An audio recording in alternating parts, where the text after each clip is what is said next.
So I'd like to call HHS to order this morning, and we are going to get right into it. Hey, Madam Chair. Yes, Can Senator. I remind the public that today is Steak on a Stick?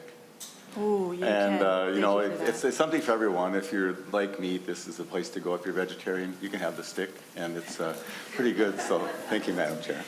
And also, if you are a vegetarian, find someone who isn't and give them your steak. That would be the appropriate thing to do. Go ahead, Senator. Thank you, Madam Chair. Yes, and let me just get my stack of papers in a little better order here. We have a number of amendments, but what I would like to do first is to take up the A2 amendment, and I'd like to move the A2 amendment. Senator Wiklund moves the A2 amendment. Did you want to talk about it? Well, the A2 amendment is the bill that we went through, the index. Senate Council walked us through yesterday. Members, any questions? Madam Chair. Senator Abler. One question I didn't get answered. I appreciate the answers I got from DCYF about all those elements in the bill, that the intervention thing is a technical change from current law, moves to rules. And I learned, I don't have my notes in front of me right now, but they were, the questions I asked yesterday, most of those are just moving from rule to law. The change on the gun thing was the information part. A lot of that is current law, sort of. So we'll talk about that later, but I just wanted to thank the department for that. Maybe somebody can just comment to me on the all players, publicly about the all players database thing, which apparently is just changing fees or something, but there's some people that had concerns about that, so if they could just allay those concerns. The question was, can the Chinese buy them to re-identify who people are or something? And in this day and age, that's not unrealistic. So anyway, if they could just comment about that, then I would be happy. Thank you, Madam Chair. Senator Wiklund, I see someone standing up behind you. I was going to say, I don't know if there's someone who's coming forward. I do have I hope that you did refer to the supplemental budget change item page where it did explain a little bit more about this, but Mr. Gildermeister, you can speak to it better. Madam Chair, for the record, my name is Stefan Gildermeister, excuse me, and I direct the Health Economics Program in the Minnesota Department of Health, and I'm happy, Senator Abler, to answer your questions. So no, the Chinese will not be able to purchase the data. These data are de-identified, and in statute, it is prohibited that the data will be used to be re-identified. But maybe it's helpful to take a step back. The data sharing provisions were passed into law in 2023, and the legislature directed the health department to establish a fee schedule. We have then been told that the fee schedule should be adopted in statute, and that the health department needs the authority to actually collect the fees. So this is what the provision is before you. But to address the question of data sharing, the legislature established in law the requirement that projects that benefit from data sharing or that are eligible for data sharing are in the public interest, have been demonstrated to be in the public interest. So the Commissioner is required to establish an advisory group that makes that determination and also ensures that the recipient or the user of the data is qualified, that they sign a legally enforceable data use agreement, etc. Thank you. Madam Chair. Senator Abler. Well, that's helpful. And so it's good to know that information. It's not as comforting as it may be, because people who sign agreements don't always keep them. And we've run across a little bit of that in the other departments of human services where people weren't honest. But thank you. I appreciate the explanation, Madam Chair. Thank you. Members, anything else before we adopt the A2? Seeing no other questions, all those in favor signify by saying aye. Aye. All those opposed? The A2 is adopted.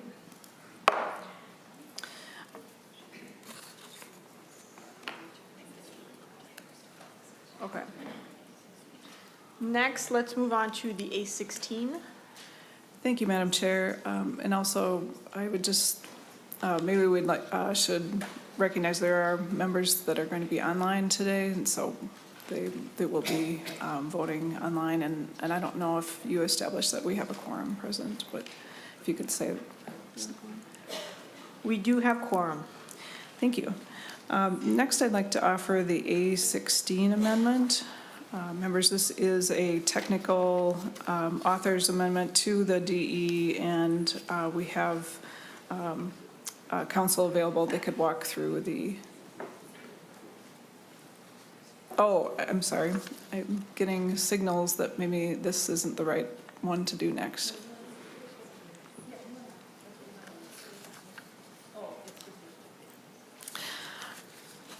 Okay, I'm going to offer the A25 amendment. Is that the correct?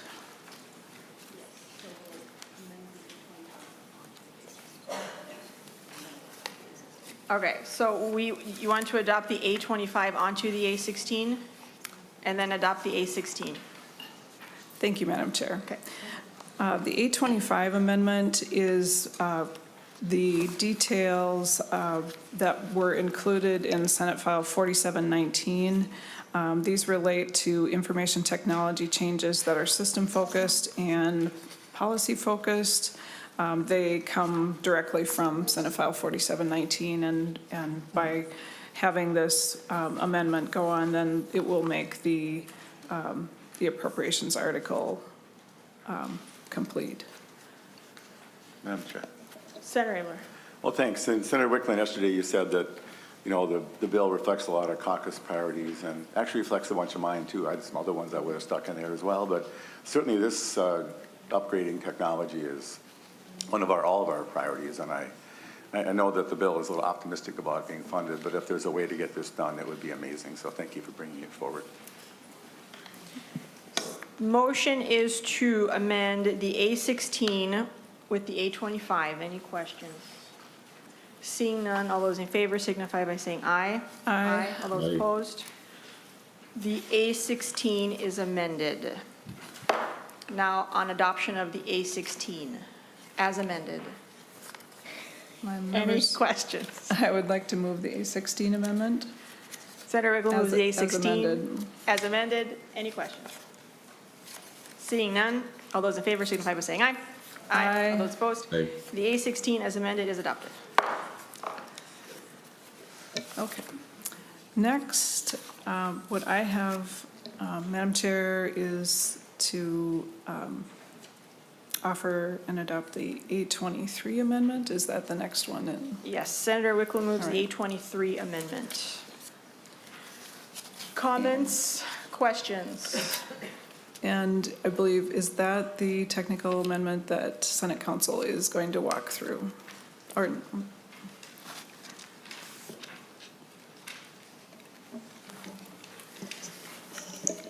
We must.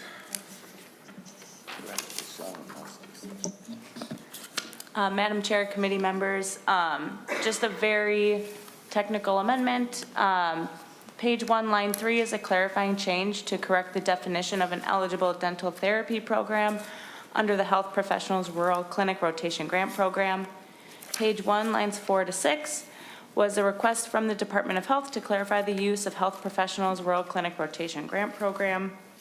Page 1, line 8 is a clarifying change to provide an accurate use of local public health grants for tribal governments. Page 1, lines 9 to 13 are technical changes to update cross-references. Page 1, lines 14 to 17 are just technical changes, changing shall to must, and other conforming changes. Page 1, lines 18 to 21 deletes and reinserts paragraph B of the preschool assessment section. These are just clarifying changes as determined by counsel in the revisor's office. Lines 22 to 24 adds an effective date to the Family Child Care Licensing Modernization article that was missing. Lines 25 and 29 make technical changes to update article and section headers. And lines 26 to 28 as a clarifying change recommended by the reviser to exempt the commissioner from rulemaking when making determinations under the Minnesota African American Family Preservation and Child Welfare Disproportionality Act. Thank you. Thank you. Members' questions? Seeing none, all those in favor of adopting the A23 signify by saying aye. Aye. All those opposed? The A23 is adopted. Senator, any further amendments on your part? Madam Chair, I guess if it's possible, I could do, there are 3 others that are mine, and then we can move to member ones, other members' amendments. So why don't I do first the A17 amendment? Senator Wiklund moves the A17 amendment. It was handed out this morning. The Madam Chair? Go ahead. Madam Chair, the A17 is what we discussed yesterday, the hospital stabilization package of proposals. It includes the same language as was brought forward yesterday, and it includes the hospital stabilization program, the safety net, community-based safety net provider stabilization program, the grant, the Hennepin Healthcare Stabilization Grant, and the appropriations. And I guess I should say there is a change that the numbers are filled in where there were blanks yesterday. And that's based on the information that was on the spreadsheet. Comments, questions? Well, Senator thanks, Abler. Madam Chair, and I support this effort. Can you just tell me what the total, the total numbers add up to? Is it like 350 or something? Senator Wiklund? Madam Chair, Senator Abler, it's 300 million. 300? All right. Senator Abler? Thanks, Madam Chair, and I totally appreciate this. And I'm going to ask for a roll call on this vote, only so I can be publicly supportive of it, and so people will know that I'm behind your effort. I don't know. I presume it's going to pass. It's not any effort to do any harm. But again, to show that the Senate has got a bipartisan effort behind this. There's one other thing, Madam Chair, and if I could invite you to please adopt the entire amendment, but not adopt line 2.1. I think that shows also that we appreciate Mayo's partnership and leadership as a global entity. They're never going to qualify for this, and if this bill moves along, I don't believe this will be the final form, there's plenty of opportunity to make sure that they're not going to get this precious money. They have a $6 billion endowment or whatever, so if you're amenable to that, I would appreciate that. If you want me to, I'm happy to make that motion, but I'd like your comment, please, Madam Chair. Thank you, Senator Abler. Roll call requested, roll call granted. Senator Wiklund to their request to amend the amendment. Madam Chair, Senator Abler, I think we put some thought into the criteria that we wanted to establish for hospitals to qualify for this program, and we are continuing to work on that language. You'll note that, there are the number 4 on line 1.28 that states that hospital has to meet at least one of the following criteria. Those 2 criteria are still a work in progress. We want to understand and make sure that the hospitals that are deemed to be in financial distress actually match, the criteria that we want to establish in the bill. I think that as we were discussing this proposal, it was clear to me as I look at the numbers that, Mayo Clinic Rochester definitely stands out in a way from, all the other hospitals in the state. And I certainly appreciate and understand their importance to Minnesota. I guess your request to remove this, I think that, we would eventually have the criteria be established, and yes, I don't believe they would qualify. So I will accept your request at this time. I do, want to make sure that we understand when we look at the whole landscape that they are different, they stand out, and we want to make sure that they are also collaborating with the rest of the state to make our whole healthcare system strong. Senator Abler. Well, I'm truly grateful for that. So, it could be your motion to adopt all except line 2.1. And then that'd be, unless you want me to do it, but I'm willing to, I'm not trying to step on the bill, but I appreciate your comments and thank you for accepting my advice. So Madam Chair, do you want Senator Wiklund to move to adopt everything but 2.1, or do you want me to do that? I want whoever wants to do it to do it. I think, Well, Madam Chair, I'll just, if you. do you want to make made- that motion? I can make that motion. Do you need to withdraw your motion, Senator Habler, or did you make it as a formal motion? I don't. No, I just was asking, well, Madam Chair, yeah. Senator Wiklund. I move that we adopt the A17 amendment as amended by removing line 2.1, and maybe council will have to repeat that in the correct way. Council, clarify that, please. Thank you, Madam Chair. Senator Wiklund moves to amend the A17 amendment as follows. Delete page 2, line 1. To the motion to amend the A17, all those in favor signify by saying aye. Aye. Aye. All those Aye. opposed? The A17 is amended. Now on to the A17 as amended. Comments or questions? Thanks, and I just urge members to all vote Senator yes on Abler. this. I don't know, people will vote how they vote, but I am happy to support this effort.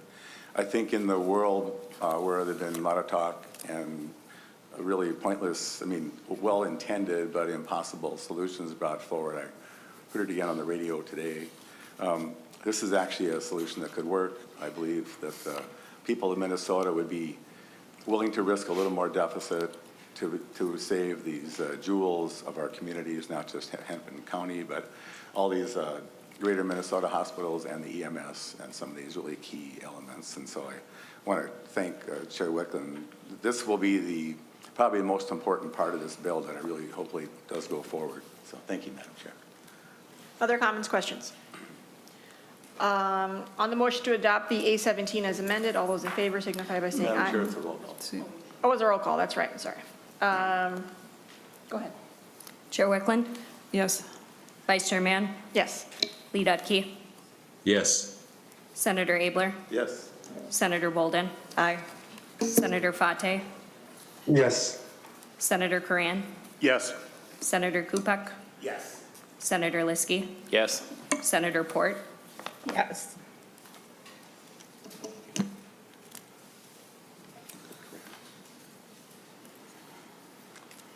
That's pretty good. Madam Chair, look what we have done in the Senate. Thank you. With 9 yes votes and 0 no votes, the A17 as amended is adopted. Senator Wiklund. Madam Chair, I'd like to offer the A24 amendment. Senator Wiklund moves the A24 amendment. Go ahead. Madam Chair, the A24 amendment is related to the Hennepin Healthcare proposal in that amongst some of us in the Senate, we have been discussing how to establish a better method for kind of moving forward in a more purposeful way to understand the future structure and governance that should be happening at Hennepin Healthcare. Senator Dibble has worked on this language. I'm bringing it forward today, understanding that you haven't had much time to look at it, but I hope that we can consider and add it to the bill so that as it moves forward, we can continue to have discussion about what structured conversation about about governance is necessary. And so what his amendment would do is set up this governance advisory task force. It would be including members, and you can see with different expertise, trying to draw together those representing workforce, but also those who have professional experience. And then it lays out some duties to evaluate current governance structure, evaluate governance and ownership models at other hospital systems comparable to Hennepin Healthcare, and to evaluate financing and funding mechanisms to achieve sustainable long-term funding of Hennepin healthcare, and make sure that public health stakeholders throughout the state are engaged in this, and then develop recommendations that will be brought back and delivered to the legislature. I think that this is important to have laid out so that we do know that some of the things that we're trying to address in the hospital stabilization proposal are short-term, but there is significant work that should go into, and significant effort that should go into understanding the structure and governance issues. And so Senator Dibble and I bring this forward. He feels strongly about this as well, and I'm open to your questions and on this. Members' questions? Senator Abler. Well, thanks, and Madam Chair, I'm pretty happy with how that last thing worked out. Into the void has come a Senate proposal that's legitimate and sound. This is coupled with that, and I'm happy you can do it. Just want to offer some advice, not for now, but as this moves forward. I think there's 3 major health sector workforce groups that are interested. It'd be SEIU and AFSCME and the MNA. So eventually you might want to do 3. And I don't care if you spell them out, that might make it more difficult for some individuals in the other body to be agreeable to this, but I think you want to be sure to have them there, and I think they're key players. And I think the other group looks like you have a nice array of people there. So thank you, Madam Chair. Okay. And I support this too. Other questions, comments? Senator Grant. Thank you, Madam Chair, and Senator Wiklund. In here, maybe they have to convene by September and a report by February, of course, to match the legislative session. But what I think we understand the deliverable for the point in time in which we're at, for what we know. And so much as I love expiration dates, but I'm just wondering if we should think about and consider that this is a task force that probably has, at a minimum, a 3-year lifespan or a necessity. The initial report, but then some type of governance oversight. Nothing's going to happen quickly here, to address all the challenges across the board, not for their survivability, short-term, mid-term, and long-term. So I don't know what that looks like, just seeing it today, but I think once it's convened, I think there probably is a real purpose for oversight, on a quarterly basis that the Hennepin Healthcare reports to and provides updates even after the report is produced as it's laid out today. So something for before as it moves on. I just don't see anything happening quick enough, and we'll just end up with the next legislative body having to create a new task force. And so I guess I think we need to work on continued oversight while after the report's done through a period of maybe 3 years. So just a suggestion. Thoughts? Madam Chair, Senator Coran, I think that's a good suggestion. I think we can work on whether there's a way to modify this language. I do agree we're trying to weigh that we want to see some substantial work happen in a short period because we know that Hennepin Healthcare needs to move forward. But I think understanding the whole healthcare system and trying to figure out what sort of structures we should be aiming for is definitely something more complicated. So I can see the benefits of having a longer term focus. Thank you. Other questions, comments? Madam Chair, just Senator Abler. thought of something. I just reading it quickly. Are there members of the county board on there? Like a couple of them? Senator Wiklund. Madam Chair, I don't think that is called out, but let me. Well, Madam Chair, Senator Abler. if you don't mind, I think we should, if I was just going to, I just saw this now, but I think just if you're trying to move this along in a collaborative way, I think I would suggest that we move on 1.26, make it 3 members of the labor side. There's some other smaller unions like the EMTs and all that, but I think also we should add 2 members of the county board since they're still going to be the ones owning this, if you're friendly to that. If you want to work on it later, it doesn't matter, but as long as you've taken under advisement, think it would strengthen this leading the committee. Senator Wiklund. Madam Chair, Senator Abler, I think that's good input. Yeah, I can work on how to, Do you want that today, or do you want to work on it later? you know, I think just in, Madam Chair, Senator Abler, in terms of how we'd have to like rearrange the numbers or the, you know, the, I'm happy to add 3 to line 1.26 instead of 2 today. I think that's straightforward. Okay. But I think the adding the other, Okay. it just seems like that might be a little more complex than we That's can fine. describe Thanks. So Madam Chair, then verbally.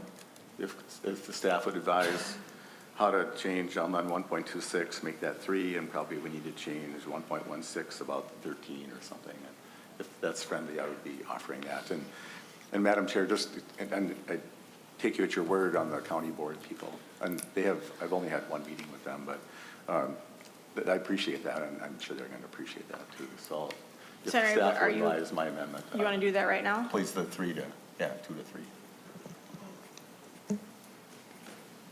Thank you, Madam Chair. Senator Abler moves to amend the A24 amendment as follows. Page 1, line 16, delete 13 and insert 14. And page 1, line 26, delete 2 and insert 3. Thank you. Madam Chair, I'll move that. Senator Abler moves the oral amendment to Amendment A24. Any questions? All those in favor signify by saying aye. Aye. All those Aye. opposed? The A24 is amended. Thank you. To the A24 is amended. Any other questions?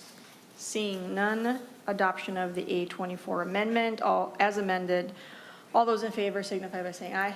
Aye. All those Aye. opposed? The A24 as amended is adopted. Did you have anything else, Senator? Madam Chair, I have one more, and then we can move on to other members. I have the A6 amendment. Senator Wiklund moves the A6 amendment. Go ahead. Madam Chair, thank you. Members, the A6 amendment relates to the insulin safety net program. We know that there have been thousands of Minnesotans who have utilized the programs that were put in place back in 2020, including the Urgent Need Safety Net Program, which was an innovative approach.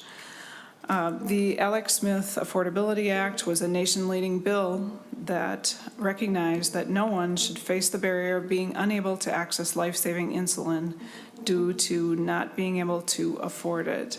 Since we passed that bill, I have continued to admire and respect the remarkable work that Nicole Smith has done after her son died as a result of rationing his insulin. She has been the force behind efforts across the country to bring down costs for those who depend on insulin to live their lives. Over the past 2 years, the largest insulin manufacturers have been subject to a fee and have been submitting the required $100,000 registration fee that is placed in the insulin repayment account.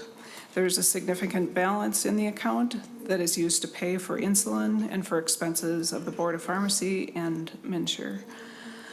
This amendment would modify the process and remove the requirement for manufacturers to be assessed. This program is vital.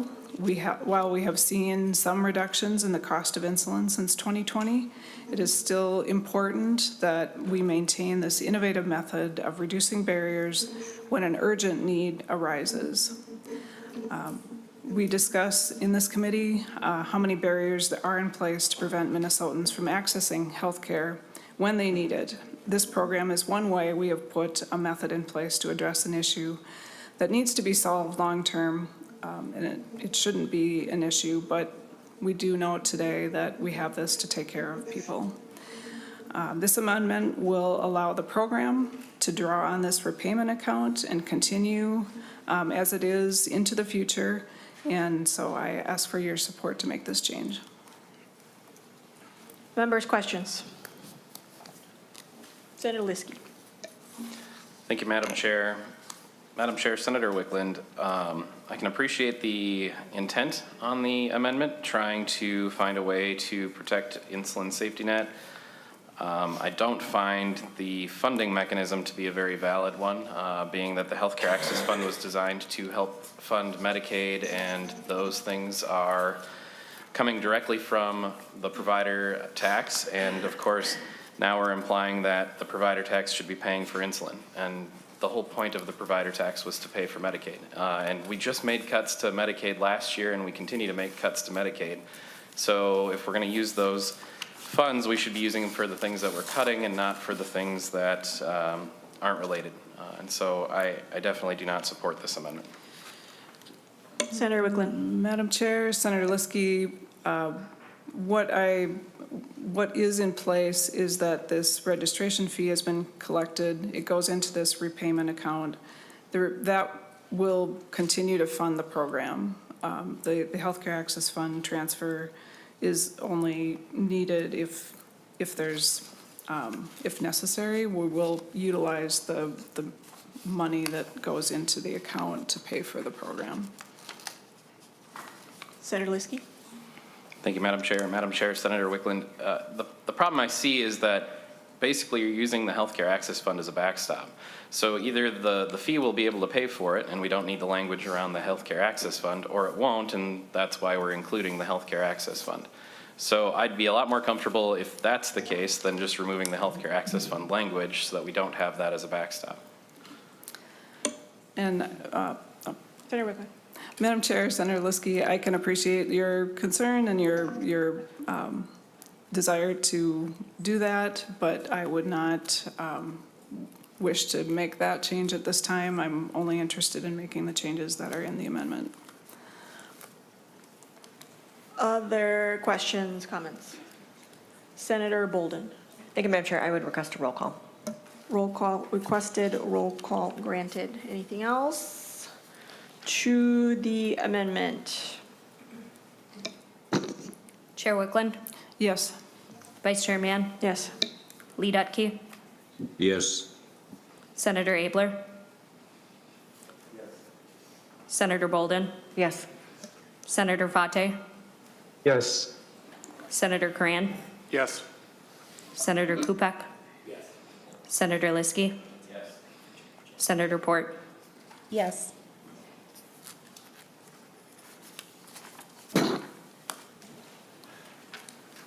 With 10 yeses and 0 no votes, the A6 is amended, is adopted. I will go in order. Next up, we have the A3. Who would like to? Madam Chair. Senator Abler. Thank you. This is, I guess if it's, the word perennial seems like you're just like one of those person that runs for office all the time. But I'd move to A3. This is something, I just don't remember, did this pass this committee or the floor at one time? I'm just trying to remember that, was it last year? Senator Wiklund. Before? Madam Chair, We've heard it. Senator Abler, I'm sorry, I do not recall. I know that you, I think, have brought it forward. We know we made changes Right. a couple years ago, 2 or 3 years ago, to the hospital campus closure process. I know Senator Kupek has worked on that, but I'm sorry, I don't recall this. Senator Abler. Sorry, I was going to ask staff. Do you guys remember, did this pass somewhere? I know I proposed it, and it was extremely interesting to all the members. I don't know if it doesn't matter. But anyway, so Madam Chair, the issue remains statewide. Hospitals are closing departments. Hospitals are closing themselves. I know last year, Senator Kupek, the year before, whenever it was, increased the length of a meeting time, which is actually waivable. And having been the subject, victim, whatever, of some closures by the good people who run Mercy and Unity, where they vacated a pediatric overnight program and closed pretty much all of Unity Hospital practically in an area that's underbedded, which is amazing.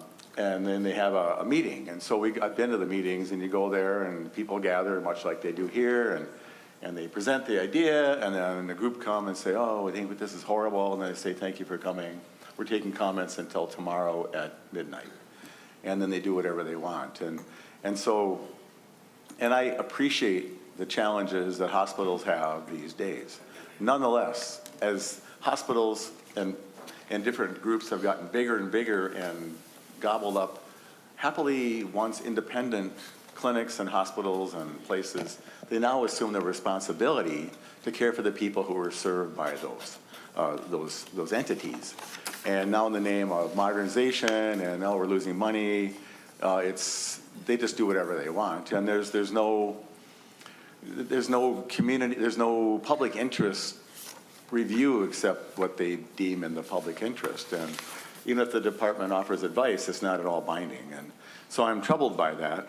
And so what this amendment would do would require that the Department of Health to go like, yeah, it's okay. We think it's in the interest, public interest, that the gap that's going to be created by this group being, this wing or whatever being closed will be fine because there's somebody down the road or there's enough regional support.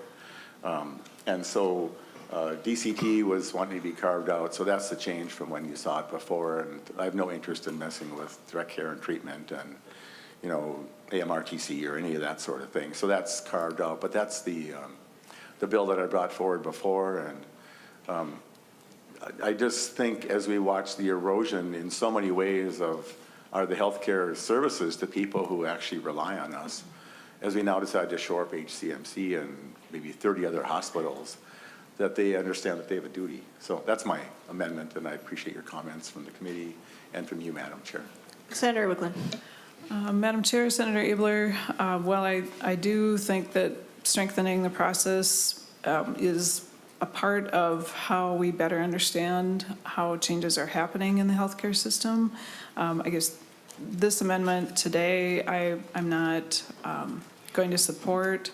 I think that what you're trying to accomplish is information being available and more of a public interest concept that maybe hasn't been seen with hospital closures. You know, maybe that we, from the outside, don't see that what they're doing is in the public interest.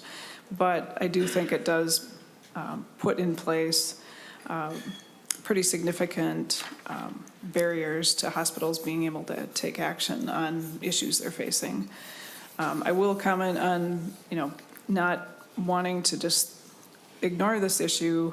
In the bill, or in the amendment we passed, the A17, the hospital stabilization program does have a clause that states that the funds that they're receiving as part of that program require the recipients to use the funds to preserve regional and local access to essential healthcare services, including emergency care, inpatient hospital care, maternal care and obstetrical services, behavioral and mental health care, and primary care and clinic services. So we're trying to get at how do we better influence through our use of how the state money is directed to address the public good.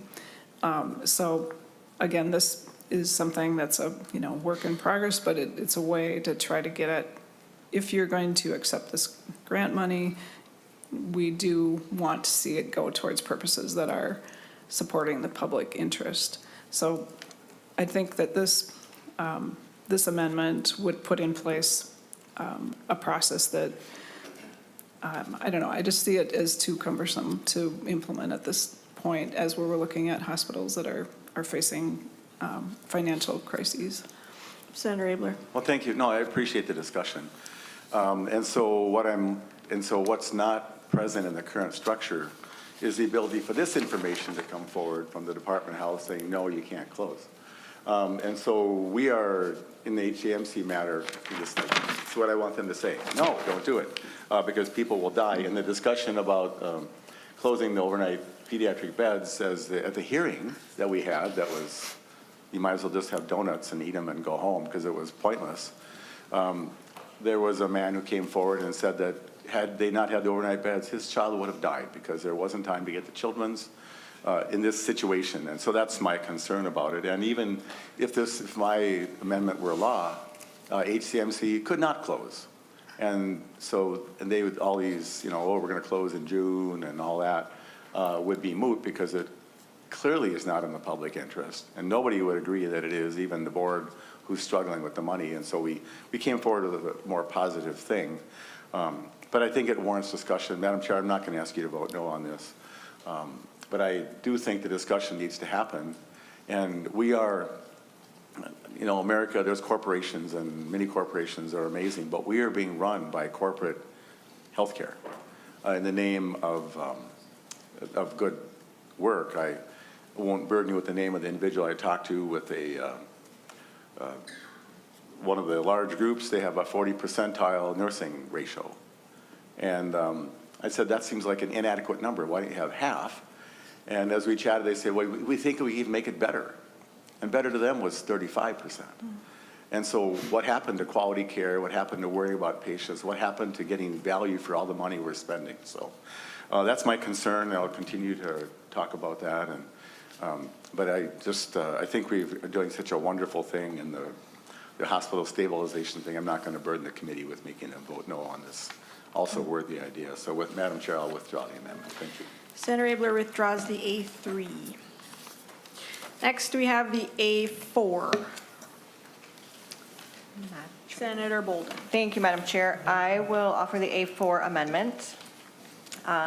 This is a technical amendment that came about in conversation with DCYF. It amends a section of the bill related to a bill that I brought around the increased costs of SNAP program that are being shifted from the federal government onto the counties, that those costs, some of those costs be paid for by the state. And so, again, just technical language as we have been in collaboration with DCYF to make that work. Senator Wiklund. Madam Chair, Senator Bolden, when you worked with DCYF, did they provide any feedback on the net cost of making this change? Senator Bolden. Thank you, Madam Chair, for the question. My understanding is that this is a cost-neutral technical change. Happy to verify that. Senator Wiklund. Madam Chair, Senator Bolden, when I was evaluating the proposals that should go into the budget bill, we did discuss, because this I think was in the bill that you presented in committee, and we discussed the changes that there was more than one that would make to the way that counties are impacted. My understanding is this is addressing a current method that counties are responsible for, and I guess in terms of assessing what to include, I wasn't sure that we were intending to go back and address things that are currently something that the counties are facing, and partly because my understanding was that there was a financial impact to it. But I don't have the cost in front of me. So I guess I would just be concerned about adding this without knowing, what, if there is an impact. If it's, no impact, that's one thing. But if there is a cost to it, I guess I would want to understand that before I would add it to the bill. Is there someone from DCYF that can speak to cost?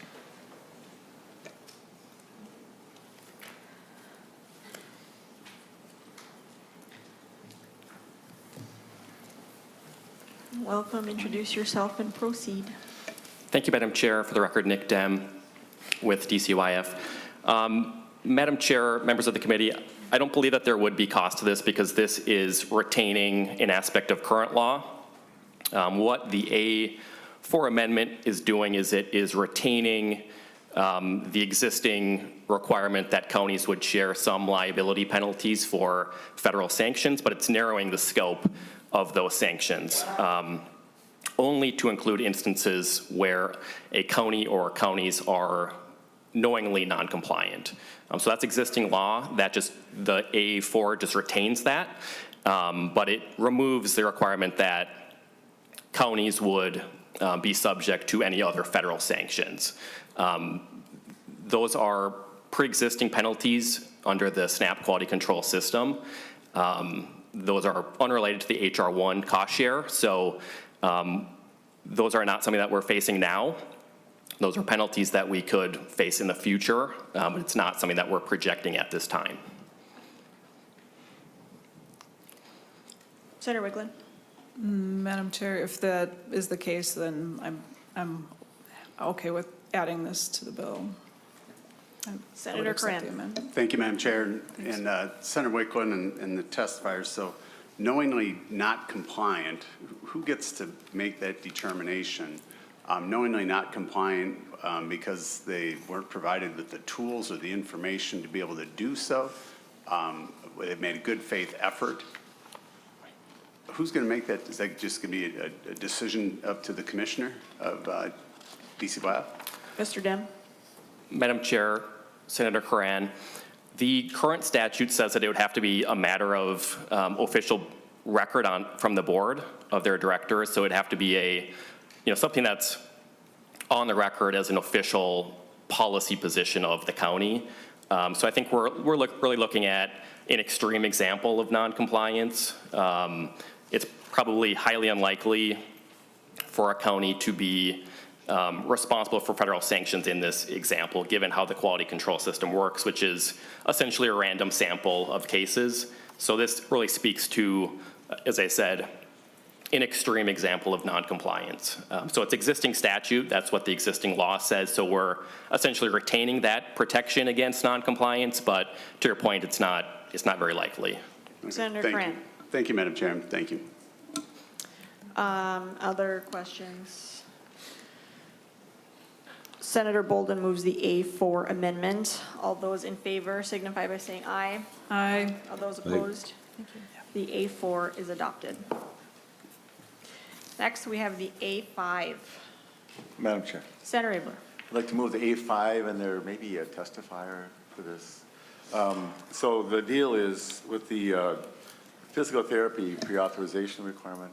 Ms. Simons is here, but otherwise I can comment on it. But so with the changes in the physical therapy last year, which were done just in not as a public process, there's an oversight that could have been handled that I think is almost technical, and I believe is probably without cost. It just removes the hassle.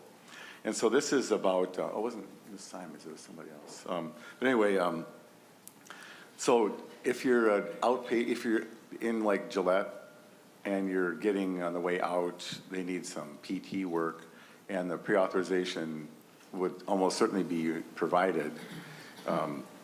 And this saves all that bother to have to do what anybody would agree makes sense. There was a concern about some of the other PT that maybe it was overused. I wasn't part of that conversation, so I can't speak for or against why that made sense. But caught up in that net was these post just leaving the hospital and in the hospital and so on cases. And I don't believe it would carry a cost. But if it could be adopted, then we can at least see it has a cost and then just relieve the Gillette people for that. So that's my request, Madam Chair. Senator Wiklund? Madam Chair, Senator Abler, I guess it's challenging for me because I haven't had the opportunity to learn more about this particular situation and whether this particular solution would have any other consequences that I'm not aware of. So I'm a little reluctant to take it without having the ability to work with DHS to understand if this is a solution that does have zero cost, for one thing, and then is it addressing things in a way that doesn't cause any other unintended consequences. So I guess I would prefer not to add it today, but I'm happy to continue discussing with you and DHS to find out more. Senator Abler? Well, thanks. And, I know how to count, Madam Chair.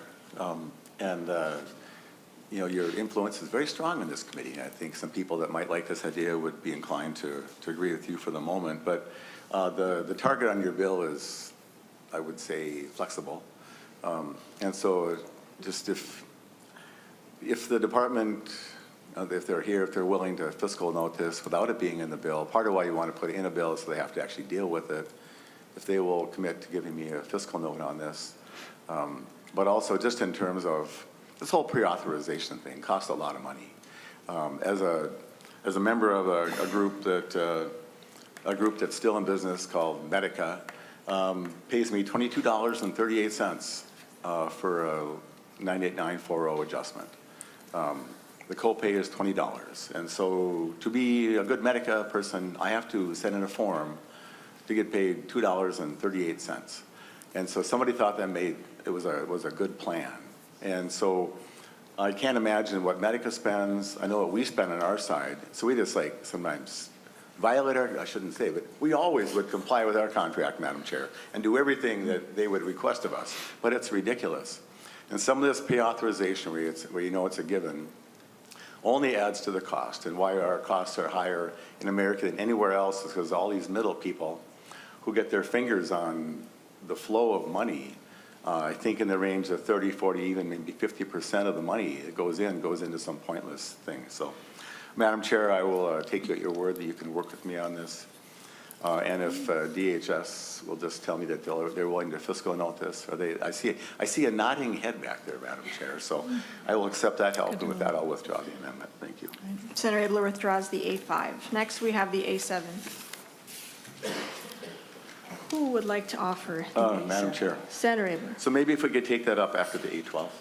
The A, what, 12? Just if you push that, just go through your list, but then when A12 is taken up, my amendment makes more sense in that same conversation. Let's go to the A8 then. Senator Bolden. Thank you, Madam Chair. The A8 is related to dental, and members of this committee may recall last year we passed a bill to modify a bill we had passed previously to move our Medicaid dental system to a single administrator. The bill we passed last year was to delay that implementation date from January 1st of 2026 to January 1st of 2028, with the intention then of a work group to do work during that time to determine what would be the best structure for the Medicaid fee-for-service rates for dental, to be sure that we are stabilizing that system. Also in terms of our critical access dental providers who are critical, especially in rural areas across the state, wanting to be sure that we have a strong and sustainable dental program across the state. And so the A8 reflects the recommendations of that dental access working group that has done work over the course of that time. The intention of this is to be budget neutral. We have requested a fiscal note and are working on that. If there is a cost associated, that will be addressed. I want to be clear, the intention is for this to be cost neutral, with the savings coming from moving to that single dental administrator to be shifted and moved to be stabilizing those rates. And so I also will just say, we want to have a strong and sustainable dental system. The rates in that program have not been updated since 1989, and so certainly, costs have increased since then. And so wanting to be sure that we are putting providers in a position that they can continue to practice and provide that care. I will call members' attention to a letter in your packets from the Minnesota Dental Association in support. I want to thank Senator Utke for his support of this process, and happy to take questions, and thank you, Madam Chair. Senator Wiklund. Madam Chair, Senator Bolden, I guess if these recommendations have been developed over the period of the past, since last session, I'm assuming, do you know, does the working group, have they been consulting with the agency as they develop the recommendations? Thank you, Madam Chair. Yes, the Dental Access Working Group is a fairly large group consisting of many stakeholders from across sort of the spectrum of working in this space, and the department has been very much involved as well, yes. Senator Wiklund. Madam Chair, Senator Bolden, I guess I would consider this an amendment that I would accept. I do, you know, if we do find that there's some different information comes forward, we might have to make a change, but that work I know is essential to trying to keep the dental, this dental provider, single, I'm trying to think of the word, the single payer or single accounting for the dental program, trying to keep that work on track is what I'm trying to say. So I would accept the amendment. Members, other questions or comments? Seeing none, Senator Bolden moves the A8. All those in favor signify by saying aye. Aye. All those Aye. opposed? The A8 is adopted. Moving on to the A9. Madam Chair, so many quality amendments. Senator So Abler. little time. I'll move the A9. Is there a representative of foster care, foster youth? Yeah, here we go. Madam Chair, the foster youth, the office, and called UFI, I believe, has really come into their own lately. And so this is offered at their request, and I'll let my testifier comment about it. Welcome to the committee. Introduce yourself and proceed. Thank you, Chair and committee members. My name is Wiklund Fraser. I'm the Legislative Affairs Lead at Foster Advocates. The amendment before you is really just asking the state to begin tracking outcomes for the extended foster care program. EFC is a program that young people are able to access if they age out of care in our state. Preliminary data from 2023 shows that only 1 in 4 young people utilize the entire program. What we don't know is why. And so the amendment before you is effectively, we can't do better if we don't know better. And so we're just asking the state to begin tracking the outcomes, why people are being exited from the program, maybe why they're not accessing the program in the first place, and reporting that to the legislature so that we can make informed legislative action when needed to improve the program. Senator Wiklund. Madam Chair, Senator Abler, well, I do think that the goals of this, I'm certainly in support of, and if there is work that DCYF should be doing that isn't happening today, I mean, I do want to encourage more to happen. I guess I do have a concern. Have you been able to understand what the cost would be to for them to add these reports and then to do the work on youth consultation? Senator Abler. Well, thanks, Madam Chair. This just came to my attention lately. Maybe DCF can comment briefly just on this, and then we can keep the UFI folks talking to the, how do you pronounce DCYF besides the DCF people? Thank you, Madam Chair. Welcome to the committee. Introduce yourself and proceed. Thank you, Madam Chair. Amy Wasselwick with DCYF. This will have a cost for the agency. We have just seen this language, so haven't been able to do a fiscal note, but we would want to do that to know what the cost would be. So, Madam Chair. Senator Abler. So part of what we do in the committee is to bring people together to go work on stuff. And so if you'd be happy to chat with the advocates for this. And so I have a sense that it's not quite ripe for adopting today, but I'm glad that the issue can be raised up and that there's a moment to talk about this.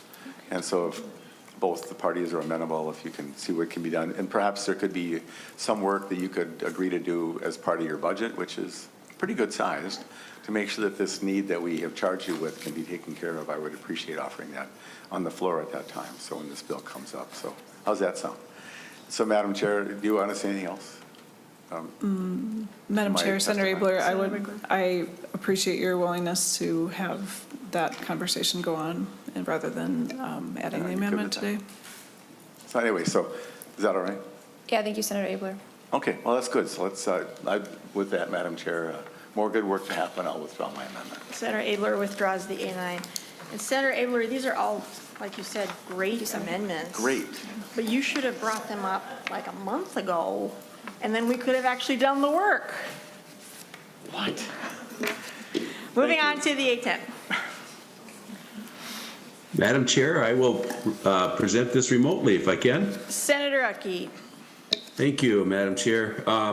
And members, the 810 is actually started with a bill that Senator Howe had this year, and it was then worked on, and an amendment was brought forth, or the amendment took the bill and wrote it so that it was workable, and the amendment was put together by our Department of Health. So it has gone through a number of different phases. And what this amendment addresses is our private residential pools, and it's private residential pools used for certified swimming lessons for infants. And it just addresses the fact that a private residential pool may be used as part of a business if the private residential pool is used by a paying guest of the homeowner, or the guest is participating in certified swimming class conducted by the homeowner. And it goes through the qualifications. The homeowner is a certified swimming instructor and is conducting a certified swimming class on a one-on-one basis. So it's taking our very young and getting them accustomed to water, getting them started on the act of swimming. And, you know, we hear about that a lot. A lot of kids don't know how to swim. And this is a place where we can start very young and get them on the right track of respecting water, enjoying water. The amendment goes through all the rules, et cetera, related to the pools, testing the quality of the water, et cetera. And then when we get into the definitions, it will define the certified swimming class, which means it's an infant swimming resource class. And these are all covered by the American Red Cross as far as the instruction and the way it's laid out, the teaching mechanisms. And so that's kind of it in a nutshell. This bill also was heard in the other body here earlier this week. The language that has been worked on by our Minnesota Department of Health also originated in Ohio. So this is not something that somebody just dreamt up. It's something that is being used around the country, and it looks like a really good deal. It's something that's needed, and for myself, I got an education on this covering for Senator Howe because I didn't know this existed. And so hopefully we can do something good and help out the youngsters. Thank you, Senator Uckey. Senator Wiklund. Thank you, Madam Chair. Thank you, Senator Uckey, for presenting the amendment. You know, I am normally one who likes to go through the process of, you know, making sure that language, you know, gets presented to our committee and heard and hearing all the parties. I have been working and talking with Senator Howe over the past few weeks about this. He brought the bill information to me. It was not at a point where we could have a hearing in our committee at that point.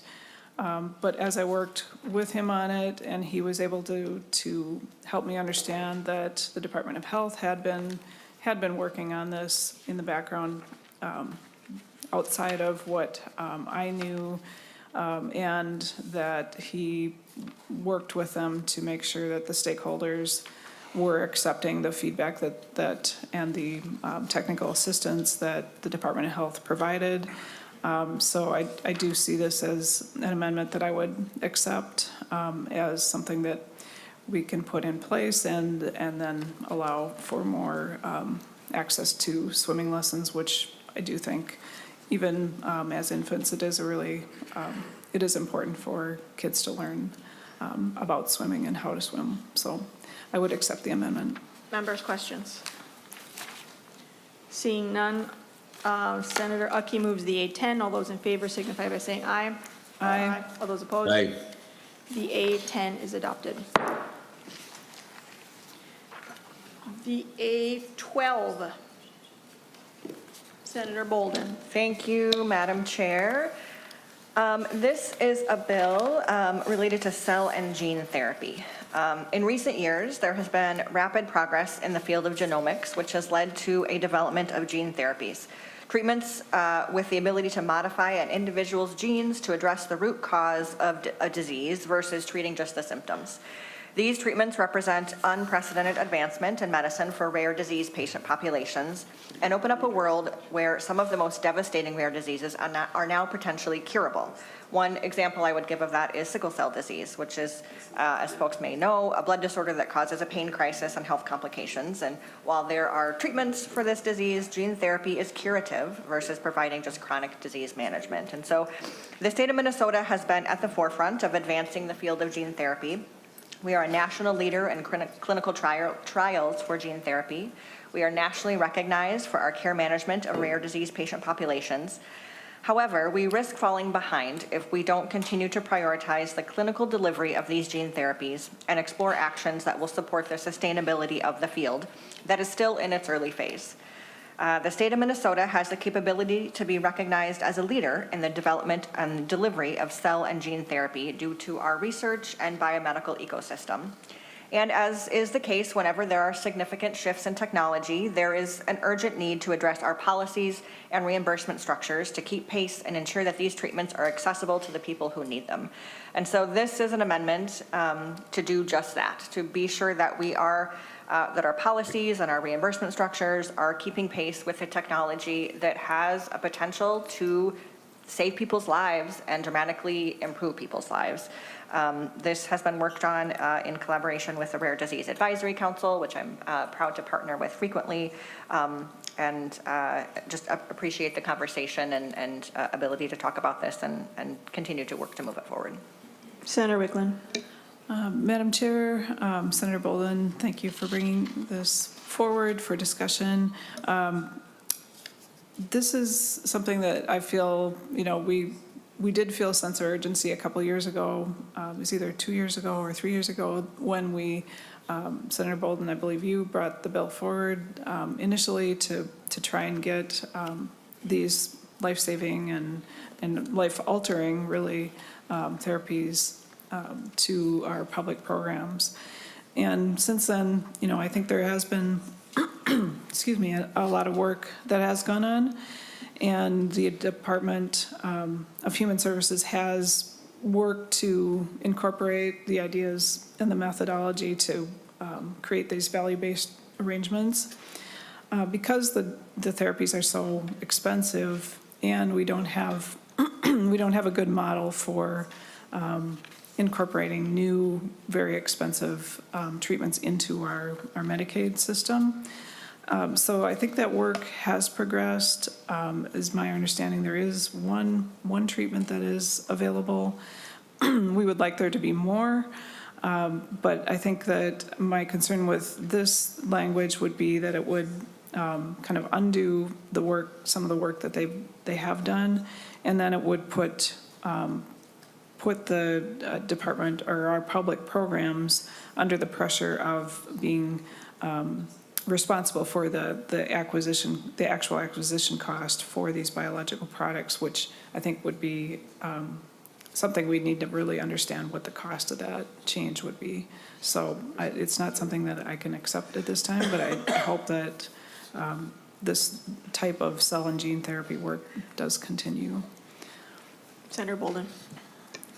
I appreciate that, Madam Chair, and wanted to bring it forward to sort of keep the discussion moving, and I'm happy to continue that conversation. I will not ask us to vote on it, and so would withdraw the A12, but I am in conversation with DHS about this and will continue to be. It is important, as was said, these are treatments that are life-saving and life-altering for folks. And while, rare diseases are rare in terms of any one disease, but the totality of rare diseases, all of them together, are actually not that rare.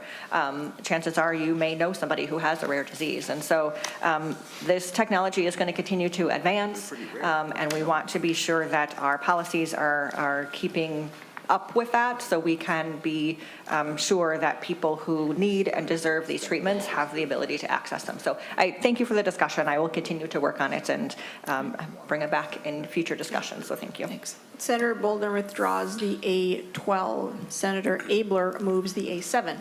Madam Chair, I would like to offer the A7, and regretfully, this is my final amendment.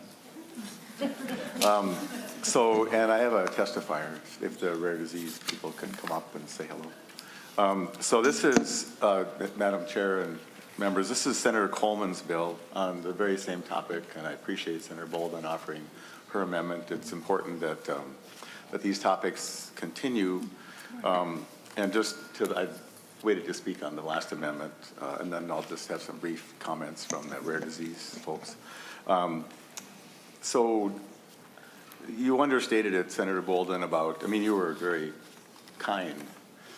So the thing I understand is that these treatments cost $1, $2, or $3 million. And these are like such rare cases. There's like 3 or something. And in Minnesota, there would be maybe 1 to 5 cases a year of this. But the thing that just grieves me is that if you can get this treatment to the child, they will live. And if they do not, they will die. And so, you know, at the risk of nudging the department, and I would use the word shove or, you know, whatever, to get them to put this together, it is time to stop delaying. And I understand from talking to the people about this, if we don't cover it in Medicaid, then the commercial plans seem to weasel out of covering it as well. And so they can't even get care in Minnesota if they have spent their $30,000 for their health plan. And while they watch their child degrade and finally pass, it just seems like a bad idea. Anyways, Madam Chair, I'm sorry.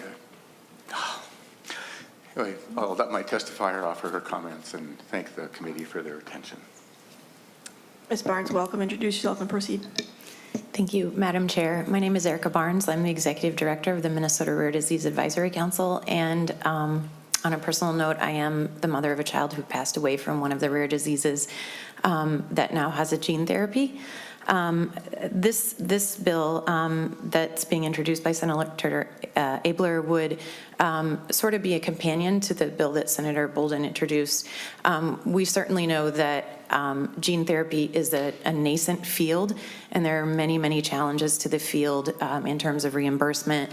The current reimbursement system didn't anticipate one-time upfront costs for treatments that are potentially curative. In addition, there is really heterogeneity. It's a very heterogeneous field, so some of these treatments are highly effective and curative, and some of them maybe less so. And so this bill would direct the state to do a study, a feasibility study, to really prioritize and look at where we fit as the state of Minnesota in the landscape. Minnesota is one of a handful of states that is a leader in cell and gene therapy. We are well positioned to be a leader in this field and to continue to innovate. And so I just really want to urge this committee to consider prioritizing both directing our departments to do a study to look at cell and gene therapy and the ways that we can be a leader, as well as to really look at our reimbursement models so that we are delivering these treatments. For some patient populations, it is true that if a child gets these gene therapies, they live. If they do not, they die. It's that simple for some of these gene therapies. Thank you so much. Senator Wiklund. Madam Chair, Senator Abler, this is something that it's definitely vital for us to be addressing. We know that looking forward, I certainly agree that these are absolutely amazing innovations and treatments, and we want to be able to take advantage of them. We want our Minnesota healthcare program members to be able to take advantage of them. And if, while I agree that this study and report would help us maybe better understand how to prioritize and just understand, as Ms. Barnes states, the heterogeneity of the field, I think that is something we should learn about. I am concerned about adding this to my bill at this time because I don't know how much this study and report activity would cost. And I think that it is something that should be brought forward. You know, it's much more suited to come forward in a budget year when we are able to actually have a full hearing on it and discuss what the parameters should be for this report. So I'm not able to accept it at this point, and it's not because I don't believe that these innovations are not essential to pursue, but I would suggest that during interim, you know, people work on strengthening this idea, also talking with DHS about what other needs they would have to create better situations for us to pay for not only the drug cost, but the hospital stays. It's very difficult right now, the way our current system works, to make sure everybody gets compensated adequately for the drugs and the hospitalization. So I think there's more work needed. Senator Abler. I think there's maybe one more comment from Madam Chair, Chair Wiklund, I just want to state that the Rare Disease Advisory Council is ready and willing to work with DHS. We would love that opportunity. We would love the opportunity. We have a task force with experts, and we would love to help them with the reimbursement model. That would be absolutely something we would like to do. Madam Chair. Senator Abler. Well, I appreciate that, and so Senator Mann, you offered like, you know, if there was a bill, we could work on this or something, and this was a bill. And the committee had limited time. It's a short session. We hear in the evening, at least one night. And so I know the chair has a deep-seated concern about this topic, and I can hear it in her voice and see it in her eyes. And so the total intention is to give this a moment to be discussed. And so, Senator Wiklund, if Senator Coleman can work on this a little more and find a way to maybe do it without some cost, where there's an outside funding source to do some of this, I think that still remains possible. And so I will take that back to her if that's all right. And see if we can't get some ground on this, maybe narrow the scope, decide who should be on it, get DHS to do what they should be doing anyway. And so I really appreciate the kind attention to this topic. And I think the angst and the concern of the parents who nobody understands what their child has, they never heard of it, and now they're afraid, is well worth the time. So, Madam Chair, with that, I'll withdraw the amendment and take it back to Senator Coleman. Appreciate it. Senator Bolden. Thank you, Madam Chair, and I don't mean to speak after maybe we were done, but I just wanted to add my thanks to Senator Wiklund for your willingness to keep working on this topic, and I stand willing as well with you, Senator Abler, and I will reach out to Senator Coleman.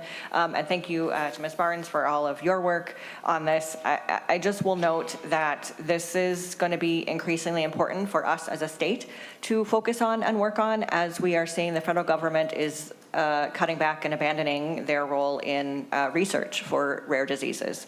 And that has a real impact on people's lives. And so it is, this is a conversation and work that we need to continue here, and I'm committed to that, so thank you. The A7 is withdrawn. Next, we have the A13. Let's go to A31. I would like to offer the A31 amendment. Senator Kupek offers the A31. And thank you for letting me jump the line here. I have to go to taxes, which is never a fun stop anyway. So I'm going to offer the A31 amendment, which is from my Senate file 4612, which would reinstate the cuts that we made to chiropractic care through last year. Lots of constituents have reached out to me about this. Chiropractic care is a much lower cost care. And we have two chiropractors on here, so it's weird that the meteorologist is talking about this. But it is firmly something that I believe in. And I know the way we do fiscal notes, it shows that it's a cut and it's a savings, but in the end, it is not.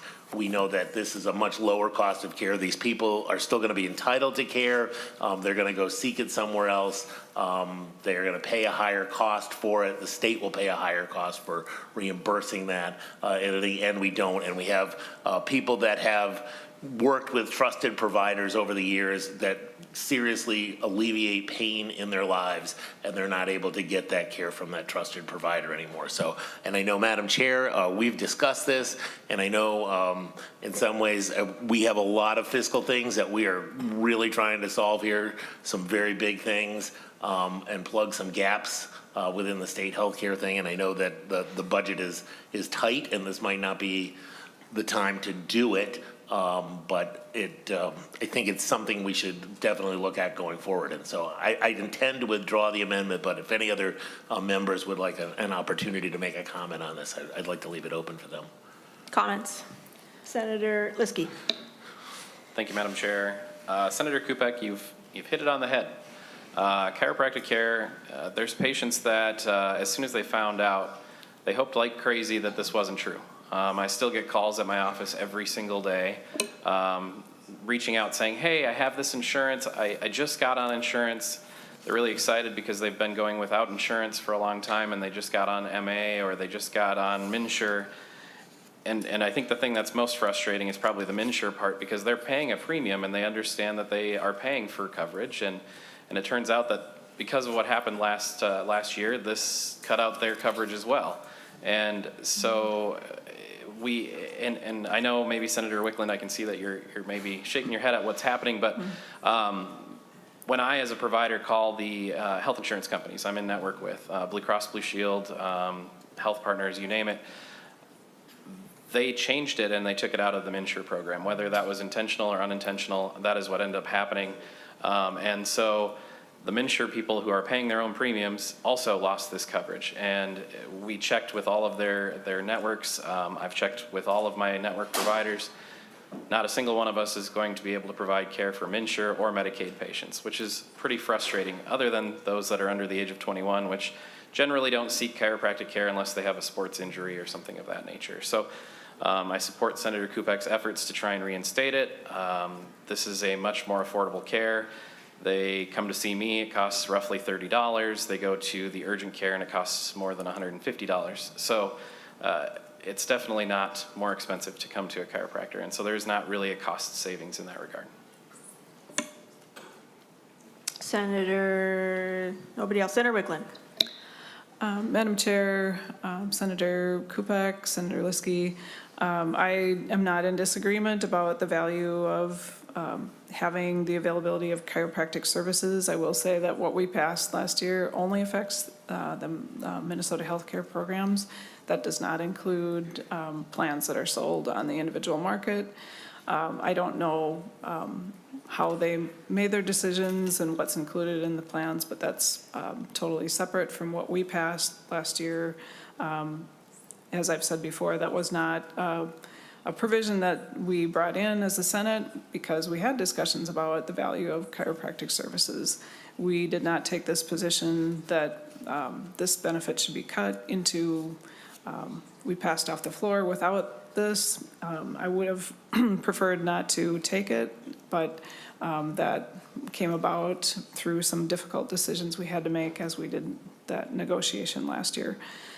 I would love to be able to be talking about which benefits should we include in our Minnesota healthcare programs, but in reality, what we're looking at this year is that we are putting forward about $550 million in this bill to address what the federal government is doing to alter alter Minnesotans' basic access to food and to hospital care, health care. And so I would love to prioritize giving people greater access to health care like this amendment would do. But unfortunately, we are having to spend a significant amount of money in order to allow Minnesotans to have access, to try and prevent hospital closures and prevent people from going without food benefits. Senator Kupek. Thank you, Madam Chair. Thank you, Senator Wiklund. And I know it was not you last year that forced this out. It was part of the governor's budget, and he drew a pretty hard line on it, and I don't think it was the right thing to do, and I'm still quite perplexed by it. And I know, and this is the thing about this committee is we hear, like the last testimony, a lot of really hard things where, you know, if we had an unlimited money tree, we could, you know, fix everything in the world, right? But we can't, and we do what we can, and I appreciate your efforts at trying to, and our efforts as a committee of trying to figure out what the top one. So I will withdraw the A31 amendment. Senator Kupek withdraws the A31. Next is the A13. Senator Bolden. Thank you, Madam Chair. I appreciate this discussion, and I'll maybe take this opportunity to just be clear that there are some parts of this bill that I hate. And that is not a slight on you, Madam Chair. You have done an excellent job to build this bill to be as good as it can be, I think, and I very much appreciate that. And that said, there are still parts of it that I hate because the federal government is forcing our hand and forcing us to make terrible decisions and to take terrible steps that will mean that because of H.R. 1, the federal budget that was passed, that now forces us to be in a position where we have to make changes that will mean people who are eligible for Medicaid and SNAP benefits, services that provide them health care and food support, will lose access to those supports. And so I wish that, as you said, that we were doing other things with this bill. I wish we were talking about what benefits we could add. How do we really be sure that people get the care that they need? I would offer that it even doesn't take an unlimited money tree. It just takes some, folks paying their fair share. There are many ways we could raise revenue to have things look different, to be sure that we can deliver the care that people need. But because of actions of the federal government, we are forced into making changes that will kick people off their health care and their food benefits. And so I'm grateful that we are being as thoughtful as we can about that and putting resources into food supports. And this language is an attempt to have that only last as long as is necessary. So this amendment says that if and when federal law changes, then we will automatically conform with that, or the sort of the draconian changes that are being made now would not be in place if the federal law changes and doesn't force us to do that. And so in an effort to protect Minnesotans, to be sure that people have the care and the food supports that they need, and this is specific to the Medicaid paperwork verification requirements, that if that law were to change federally, then we would not have to continue doing what is not required by federal law. Senator Wiklund. Madam Chair, members, I support bringing this language forward. It does seem to me to be a way that we can address the requirements that we're forced to adopt here in Minnesota. But if something changes and we are not, that requirement is no longer in place, that there is a mechanism to suspend the implementation and enforcement. Members' questions. Senator Bolden. Thank you, Madam Chair. I would request a roll call. Roll call requested. Roll call granted. Chair Wiklund? Yes. Vice Chair Mann? Yes. Lee Dudke? No. Senator Abler?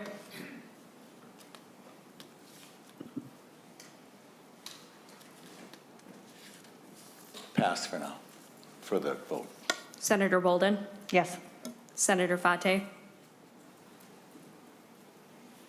Senator Coran? No. Senator Kupek? Senator Liskey? Senator Port? Yes.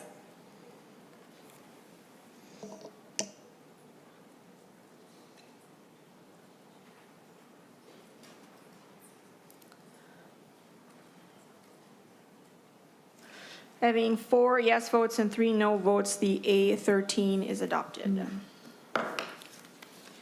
Next, we have the A33. Senator Bolden. Thank you, Madam Chair. This is a bill relating to childcare, and members, you may have noticed in our packets yesterday were a number of pages sort of advocating for nature and natural play in childcare, and so this is language that is agreed upon with the input of DCYF that allows sort of some of that natural play, natural elements and materials, making sure that we have both the ability to have, play in nature and being outside and sort of some of those natural elements in place, but also safety in place as well. Senator Wiklund. Madam Chair, Senator Bolden, thank you for bringing this forward. I know there's been a lot of discussion about the natural play and just making sure that we aren't getting in the way of kids having access to natural play and natural elements, which I think are essential. We want people to grow up knowing about playing and being in nature. So I would accept this amendment. Members' questions? Seeing none, Senator Bolden moves the A33. All those in favor signify by saying aye. Aye. Aye. All those opposed? The A33 is adopted. Senator Cran. Madam Chair, Senator Liskey would like to go first. Senator Liskey. Thank you, Madam Chair. I only have one amendment for today, so that's why we agreed to let me get in there quick. First, I have just a couple questions that I wanted to ask, and then I'll offer the amendment. It's Senator Wiklund. It's relating to the first two sections, actually, of the bill or the amendment as it was written, relating to the 62U.04. Do we know what data will be included if purchased by the agreed-upon people who signed the contract with this board that we heard about at the beginning of the discussion today? Senator Wiklund. Madam Chair, Senator Liskey, it's access to and use of the all-payer claims data. I don't know that I can go into, the full detail about, what is included, but it's claims data.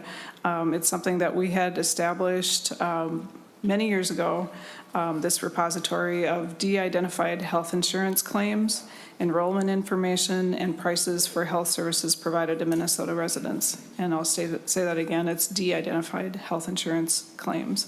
So it allows Minnesota to better understand what health care services and prescription drug products are provided across the state, at what costs, and how it impacts health outcomes. It's one way that our state can, and we as the members of the public can better understand the health impacts of, or the cost impacts of different aspects of the healthcare system. Senator Liskey. Thank you, Madam Chair. Madam Chair, with that, I'm going to offer the A15 amendment, and then I'll explain the why. Senator Liskey offers the A15 amendment. It's being passed out right now. Do you want to start talking about it? Absolutely. So, Madam Chair, Senator Wiklund, the A15 is pretty straightforward. It's just to remove the two sections that relate to the 62U.04. I have a lot of concerns around selling data to even people that are approved by the board in regards to research or things of that nature.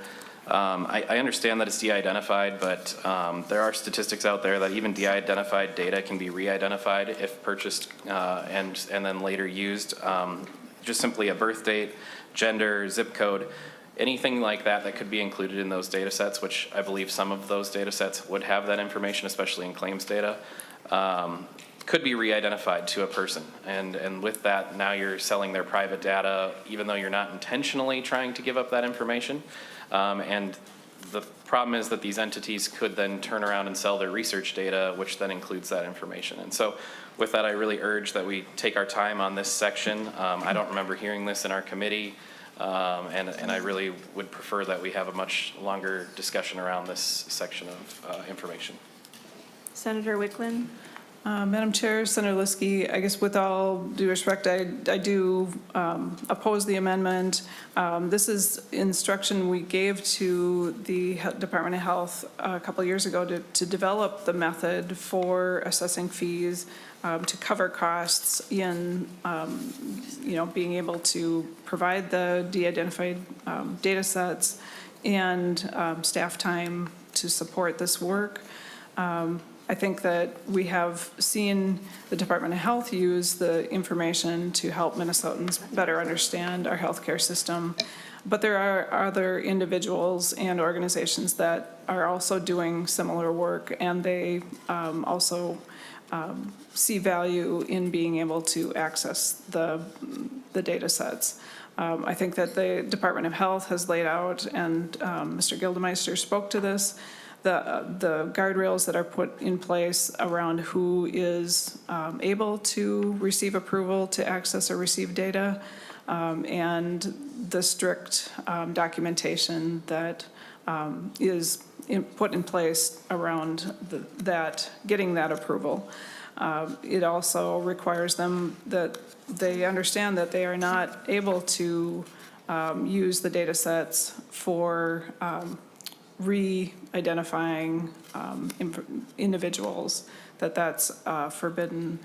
And so I think this is a good step forward. We proposed it back in 2023 because we felt that it would be a good step forward to have a structured process for others to access the data sets, and that's what these two sections lay out, and so I'm opposed to the amendment. Senator Liskey. Thank you, Madam Chair. Thank you, Senator Wiklund, for your perspective. And I think this is something where we're just going to disagree, and that's just the reality of the situation. Things for thought for the rest of the committee. Back in the 1990s, Dr. Latanya Sweeney discovered that 87% of individuals could be re-identified by strictly using their birth date, gender, and zip code. So you don't have to have a lot of information. And then in smaller communities, or even sometimes larger communities, Cambridge, Massachusetts, if you had just the birth date and zip code, you could actually tell who that person was, strictly just off birth date and zip code.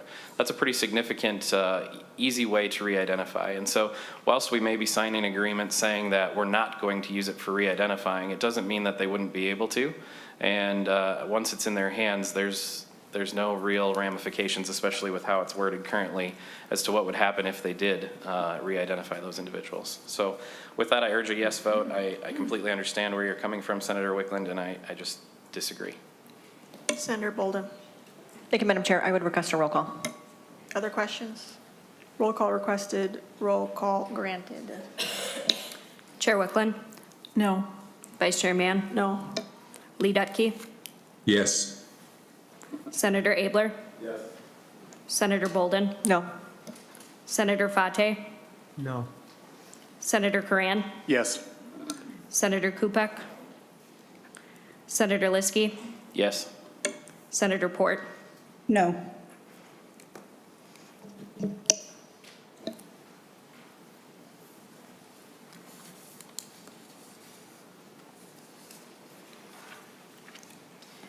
With 4 yes votes and 5 no votes, the A15 is not adopted. Senator Cran. Thank you, Madam Chair and members. So I've got a few child care amendments. When we look at all the work that's been done over the last 5 years and still doesn't seem to meet the needs of in-home daycare providers, and I think the Minnesota Association of Child Care Professionals, I think there's 7 words that really highlight or encompass everything. The increased regulatory burden without demonstrated safety gains encompasses the entire process. The other piece to it is also none of it helps clear a burden or provide opportunity for the dramatic increase of in-home daycare providers that we actually need. If you look at the numbers today, I think we need about 5,000 in-home daycares, net new, to meet the needs of Minnesotans and the workforce, our employers.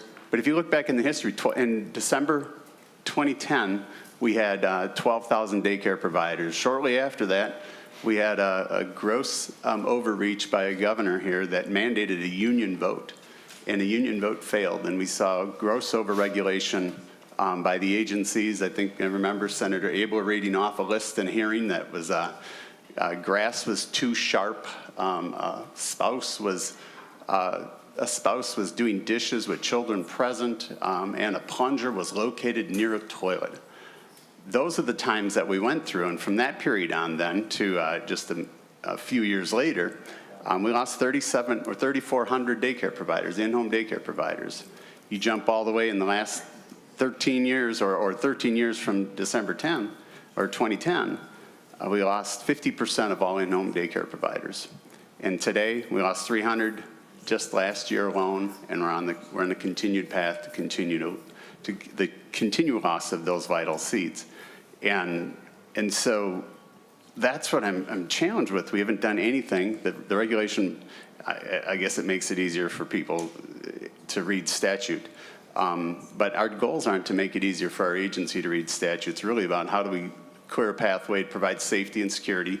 I appreciate Senator Bolden's and the acceptance of the amendment for the outdoor playground and recreation. In-home daycares, if they can't have mom, they want the next best thing to mom. If they can't have dad, they want the next best thing to dad, or grandpa or grandma.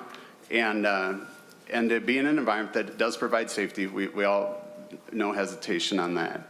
But none of this is going to prove or has proven to solve a need that existed. And so with that, Madam Chair, I'd like to offer the A19 amendment. Senator Grant offers the A19 amendment. Madam Chair, I could describe it as they're passing it out. Go ahead. And so the A19 amendment just adds the C license type for family child care providers. And while this one only impacts a small number of providers, 5 to be exact, without guarantees of variances, this will likely not allow them to continue in their mode of operation. So materially what this bill does is it changes in the Class C, makes 2 changes on the C2 license and the C3 license, as well as adding the Class C license in itself. And on the C2, makes a simple change in the maximum number of infants from 1 to 2, and on the C3 license makes a maximum number change from 10 to 12. And so, Madam Chair, I think these, at the end of the day, I think I have 6 amendments. They're all fairly reasonable, and I think we would nullify some of the negative outcomes or impacts on this. So I would urge everyone's support and request a roll call. Thank you. Senator Wiklund. Madam Chair, Senator Coran, thank you for bringing this forward. This is an area within the family child care modernization language that has been a strong discussion point. I have had a number of discussions with family child care providers and with the department about this. I think this is one possible solution. I do understand that the Class B license that some are using today gives them some flexibility that they feel is not going to be met with the proposal. And I have discussed that with the department and sharing, what the concerns were. So for today, what I would like to do is accept your amendment, but I would like to go back to the department because they had very recently, just in the last couple of days, stated that there might be another method to do that if we retained the B class. So I'd like to discuss that. Senator Wiklund. Senator Grant. Did you say you would accept the amendment for now? Yes. Okay, then I retract the roll call. Thank you. Thank you, Matt. Thank you, Senator Wiklund. Senator Coran moves the A19. All those in favor signify by saying aye. Aye. All those opposed, the A19 is adopted. Thank you, Madam Chair. Madam Chair, I would like to move the A20 amendment. Senator Coran moves the A20. To your amendment, Senator. And Madam Chair and Senator Wiklund, what the A20 amendment does is really moves the variance consideration to the counties and instead of at the state level. Our counties, like we do with everything else in health and human services, county-based, county-managed, they're accessible and accountable to the people they serve. Families in need of daycare and the regulatory environment to make sure that they're safe. And so what this does is it removes it back out of the department as it's being proposed, back to the counties. And unfortunately, even in that environment, it's not a perfect environment, but they're far more accessible and accountable than any state agency. And certainly today, our agencies have been less effective, less accommodating, and understanding the needs of our industries. And so for that, Madam Chair and Senator Wiklund, I would encourage a yes vote and request a roll call. Thank you. Senator Wiklund. Madam Chair, Senator Cran, this is another, has been a point of contention with the new language that the department brought forward. This has, I think, it has a long history. I can remember when I was a part of the Family Child Care Task Force, and we were meeting in the years of 2019, 2020, I don't know, maybe we started even earlier than that. And one of the topics that was discussed with this task force, which included licensors, providers, the agency, members of the legislature, and other stakeholders. And so it was a pretty big task force. And what I remember from the discussions is that the system that was in place or is in place today, having the county be the point of reference for people who would like a variance, is really not working well because there is significant variation across all of the counties. We have 87 counties, 87 licensing folks that go out and inspect and work with family child care providers. And while I believe that the licensors, are attempting to address individual situations in their counties, and I understand that seems like they're there, they can see that. What was happening at that point was that some counties were still not providing variances that other counties did. And I think that when the department was looking at kind of thorny issues in family child care, that this was one that they thought, well, if we address this at a state level, maybe the consistency issue can be smoothed out. So I'm sort of struggling with trying to decide if I want to just accept your amendment and we can have more discussions about it. I do think that the providers have come forward and said that they would like to stay with the county. But I do want to express that that's a sentiment that I also hear concerns, how do we get consistency and how do we enforce that? So, Madam Chair, Senator Wiklund, you just almost word for word described exactly the process and the model of the problem, and I share all of those things. I think it really comes down to, and I know when the committee was going, I attended a variety of meetings around at the counties, and yeah, the unequal application of the variance process is a concern. But I think it's still going to be better than an unaccountable agency that's inaccessible to the people that they actually serve. And so that's why we have our county-based delivery services. Today, unfortunately, our state agencies are less accessible today than they've ever been and accommodating the needs. I think it's evident in the actual product that which we have in the bill today that it hasn't done anything to grow, right? We haven't even dialogue about solving for today's problems that I don't think we're not solving for anything that materially exists in a safety perspective or enhancing it or any issues that we actually have. And so my gut tells me, yeah, I kind of agree with them that I still trust our counties even though they don't have, it's not the perfect world. And I think the outcome could have been a far clearer policy to standardize how it is administered at the local level. Just because we get the accountability, right? They literally face-to-face, they can talk to the people, and that's not possible. It doesn't exist at the state level. So I'd appreciate your consideration, but as of course, we'll continue to work on no matter what your recommendations are. We share the same goal, so thank you. Madam Chair. Senator Wiklund. Madam Chair, Senator Cran, why don't we do this? Why don't we adopt your amendment? Maybe this is an item that the department should separate and take on, like, maybe work with providers to help them understand better how a state-run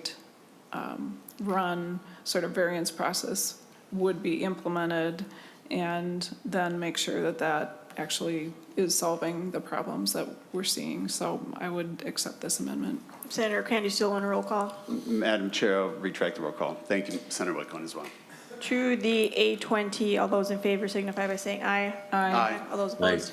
The A20 is adopted. Senator Kran, do you have any other amendments? Thank you, Madam Chair. I would like to move the A21 amendment. Senator Kran moves the A21 amendment to your amendment.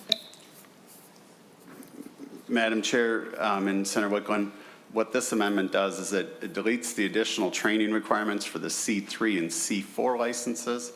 Our daycare providers have significant burdens already by the reduction in those that makes the business model tougher. So these license holders don't have the same responsibility as a center director, which is what we understand, this would kind of mirror. And so we would like to just say with the existing in-home daycare licensure requirements. So this essentially just removes and amends the, on page 151, deletes subdivision 3. And would Senator Wiklund. can appreciate your support for that, and as well request a roll call. Madam Chair, Senator Kran, this one I have some concerns about. We are through this legislation, it would add this additional capacity at the C4 level to go to a capacity of 18 children. 18 children with a minimum of 2 adult caregivers. There could be a maximum number of 12 underage school or under school age children. And they also could have a maximum total of 5 infants and toddlers, in the mixture of up to the 18 capacity. That to me is that's a very large number of children. And while I understand the desire to not impose greater training requirements, I'm concerned about eliminating this subdivision without further discussion about whether that is the right amount of training. I know that the department did spend quite a bit of time thinking about if they added greater capacity, because that was a request of providers to be able to have a license, the ability to get a license type that increased their capacity. Madam Chair, we actually have somebody in here that could testify to that as well, to the details, if Ms. Cunningham would like to come up.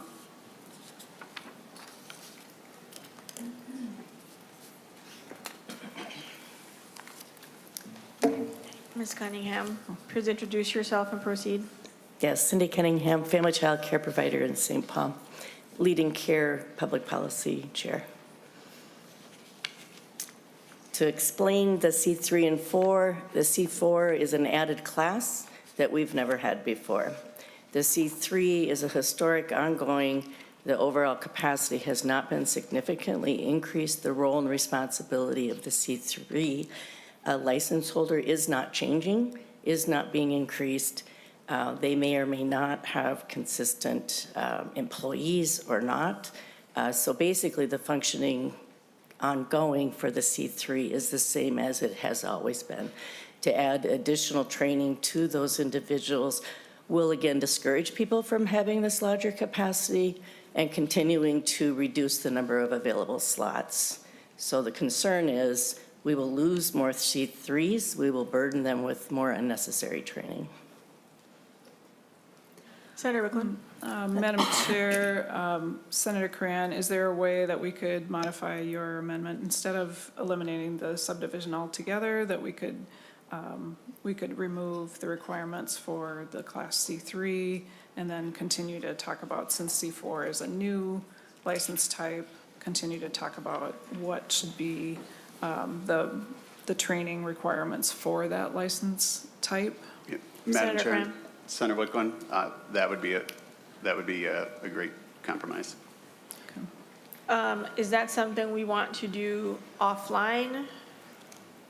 since we are already Madam- over time. Madam Chair, Senator Coran, I guess if you withdrew your amendment, you could offer an amendment just to remove, well, I guess it shows up in multiple places, so maybe it's easier to do offline, or I'm Madam looking at Chair. council, and Madam now Chair, she's unless- nodding her head and shaking her head, so. Unless you can give us, just give us that oral amendment, so, thank you. Madam Chair, committee members, we would need to withdraw the amendment because it would just be an oral amendment to the underlying bill. Senator Cran. Madam Chair, I withdraw the amendment. Senator Cran withdraws the A21 and offers an oral amendment. Madam Chair, members of the committee, my understanding is the amendment will be to remove the Class 3, C3 licenses from the additional license requirements.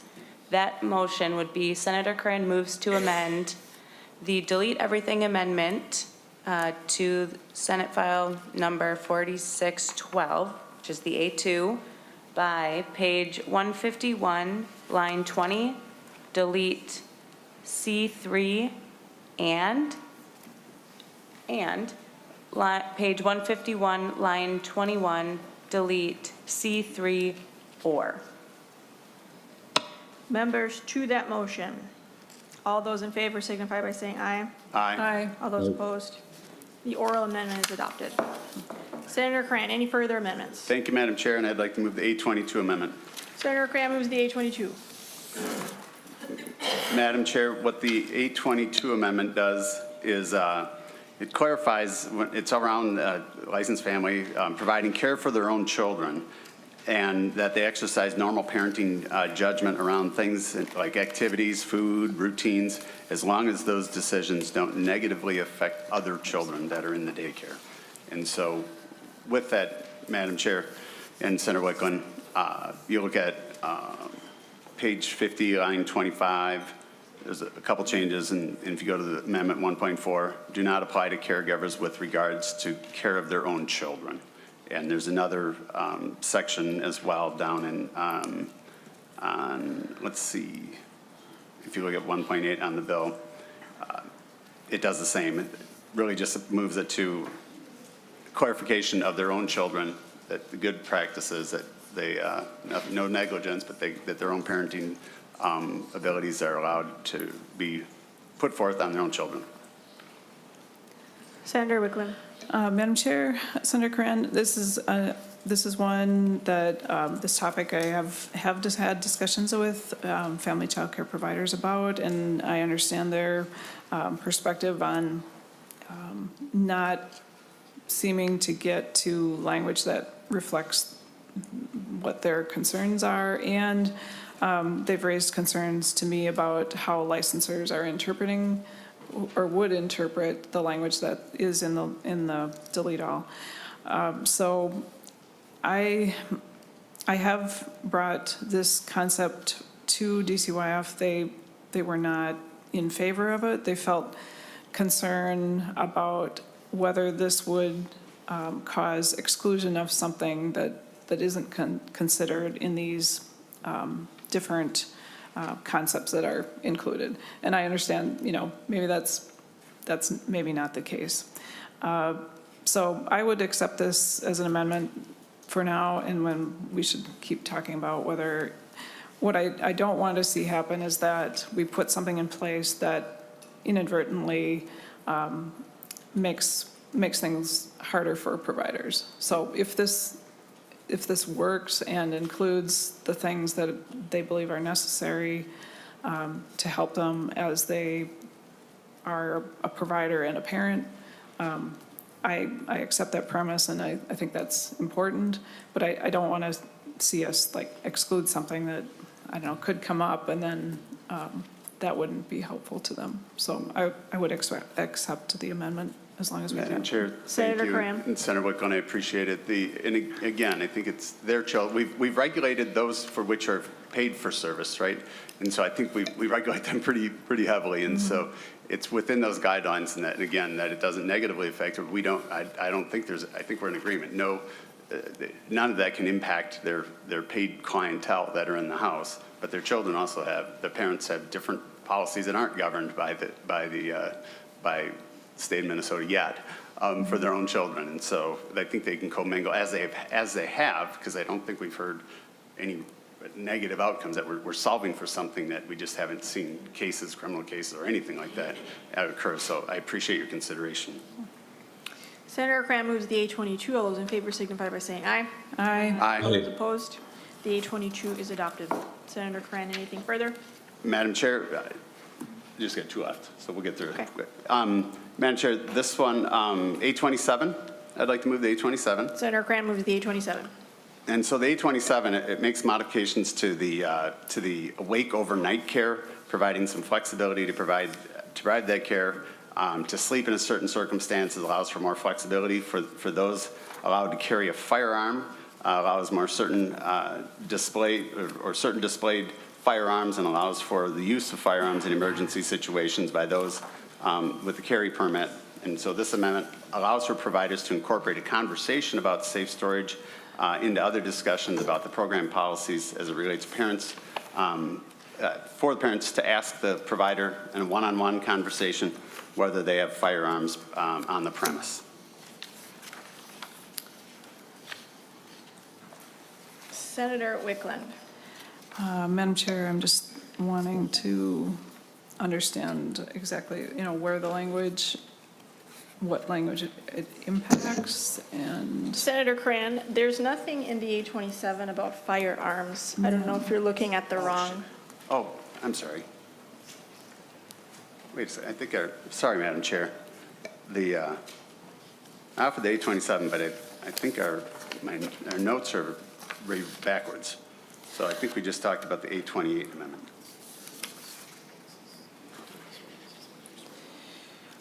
Yes, in our notes. Do you want to switch gears to the A27 since it's already been, or do you want to withdraw it? Hold on, Madam Chair.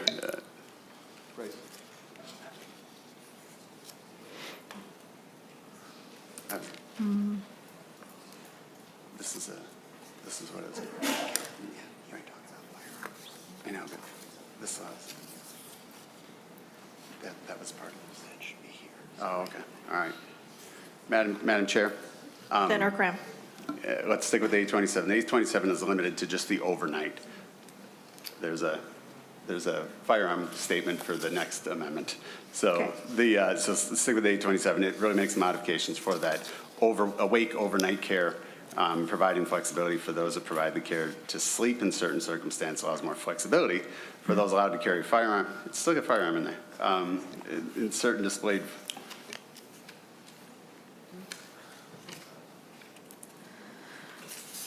Just sorry, got our notes here.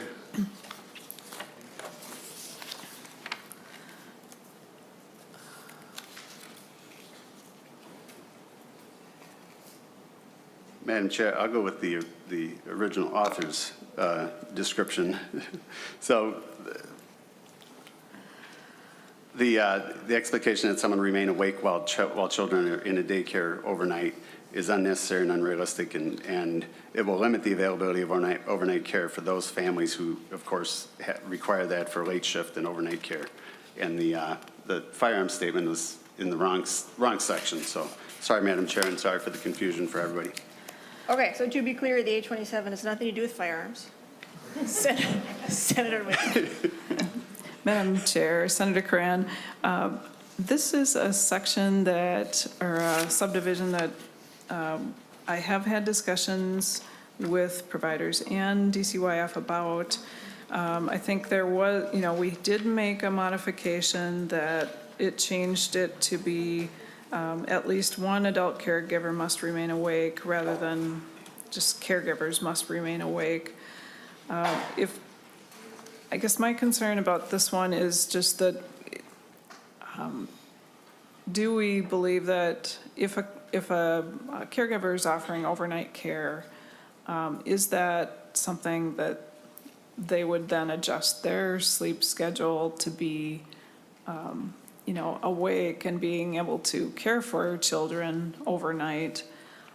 And if so, would it be better to say, well, if there are multiple caregivers, yes, one of them can be asleep while caring for these families.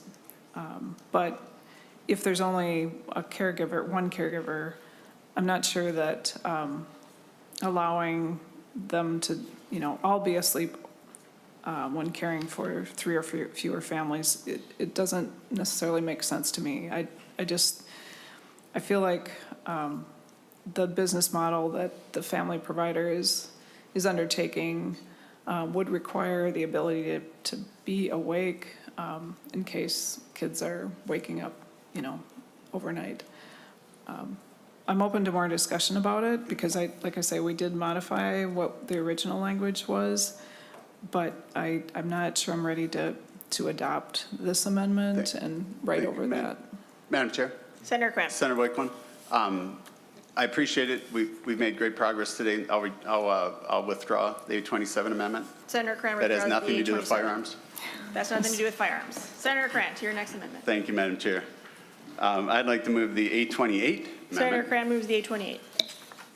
And so this is about firearms storage and notification. So 828 is, it changes firearm language in the family child care statutes. This amendment would modify the storage requirements, strikes the requirement for license holders to notify parents upon admission of the presence in addition of the firearms. The current system is for providers to follow safe storage regulations verified by their county licensors, but not publicly disclosed. They're disclosed to every client.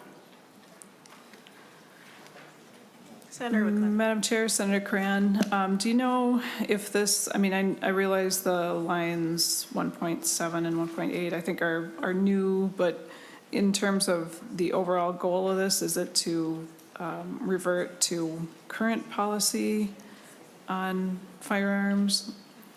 Madam Chair, we could have the author come back up and testify. Ms. Cunningham, briefly.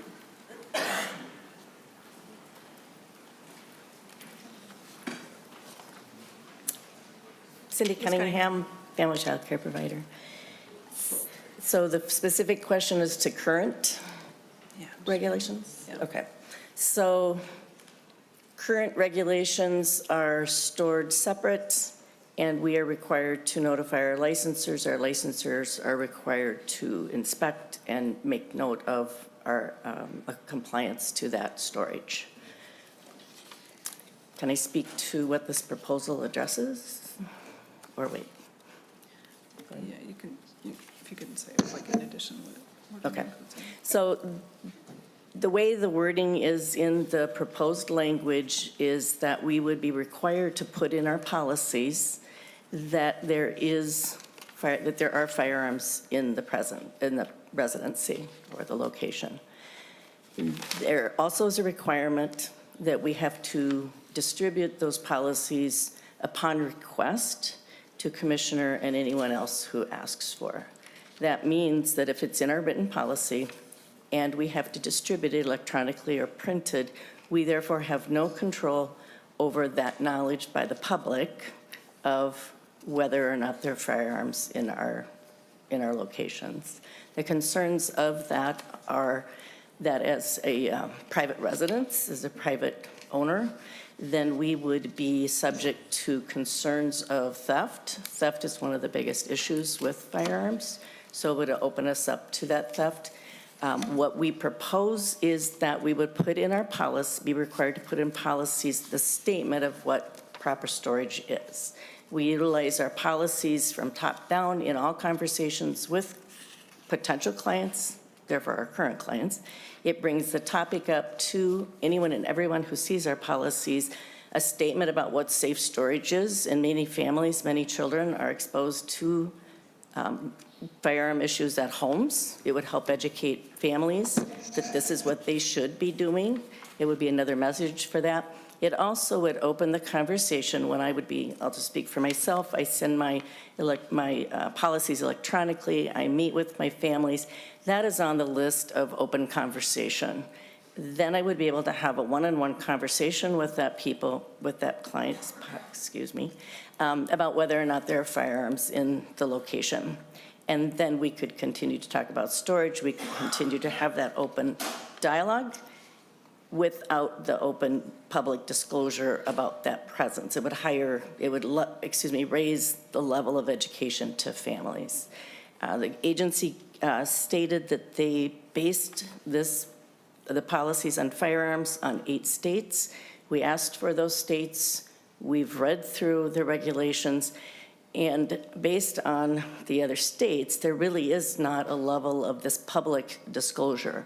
This also wording includes that if we add a firearm to our location, we have to immediately be informing all of our parents that now there's an additional firearm.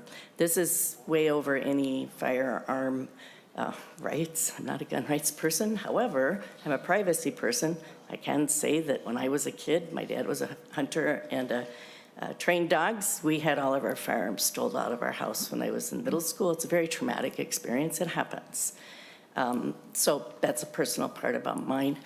The other pieces with the firearms actually came out of those states' regulations, and that we were offered by DCYF, and respects that we live in a very large state. We live in a very large rural state. We have many different cultures, many different hunters, not hunters, and views. And when a parent would be walking into a home, would see and know, would have those dialogues, and that would actually be more transparent.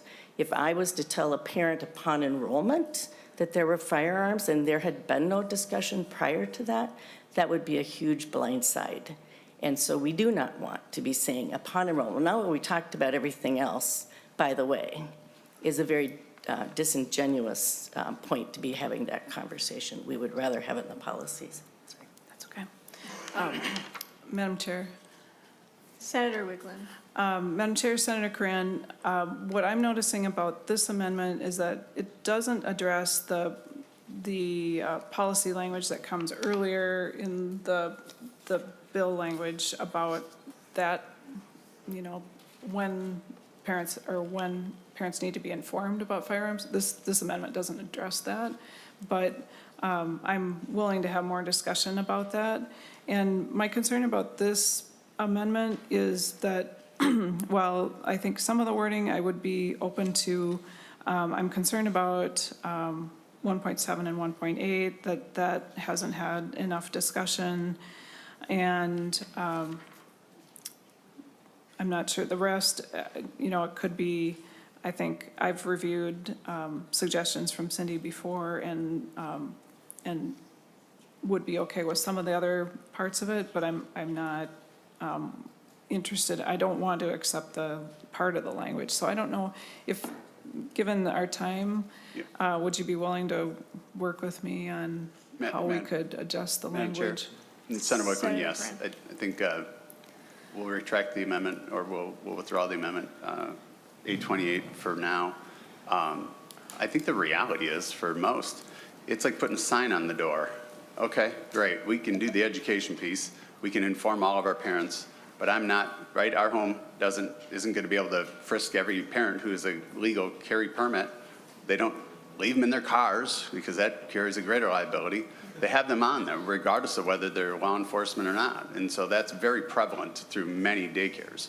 And so I think the way it's written provides great liability with the provider being unable to police anything. An individual coming in, a parent, we can educate them and certainly have all safe storage of firearms in a home, absolutely required. But I think the rest of the real world operates that there are many people in rural Minnesota that they are legal carry permit holders, and they carry them everywhere they go, including when they drop off their children to a daycare. And they're not law enforcement. So it's very restrictive today. And so we can educate them, and we can continue to work on that. And I agree. And so I appreciate it. We've made great progress today. So thank you.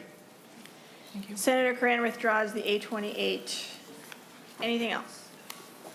Seeing Senator Bolden.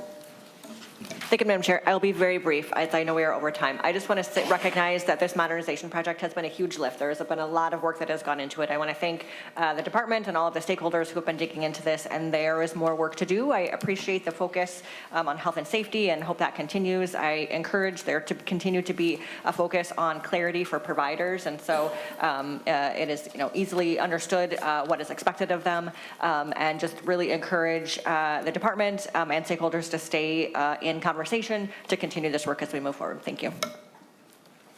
Thank you. Senator Wiklund, any final thoughts? No, I'll just briefly, I mean, I really appreciate the discussion today. I'm glad we did get to talk about the things that I think are of concerns in the bill for members, and that we have been able to address, or I hope I have been able to address some of those concerns. And I'm certainly happy to work further on the childcare modernization language, because I do really think that it would help providers. Compensation is a huge issue for providers. I think we want to make sure that our regulatory environment is as understandable and workable as possible, and so I really hope that we can continue to move this project forward. But thank you again for the discussion today. So Thank you. Senator Abler. Yeah, just briefly, I just wanted to, I think this has actually been a really good hearing. I think it's been a very good give and take, and I don't support the whole bill, but there's some really good stuff, particularly the hospital thing. I plan to support it today and urge the work forward, and I just wanted to say thank you for a lot of that. So I'm really happy that the Senate has taken a position on the hospital thing. It's just been a void, and good for us and good for Senator Wiklund. Thank you. Senator Bolden. Thank you, Madam Chair. I request a roll call. Roll call requested, roll call granted. Motion that Senate File 46112 as amended pass and be re-referred to Finance. Chair Wiklund? Yes. I'm sorry. Hold, please.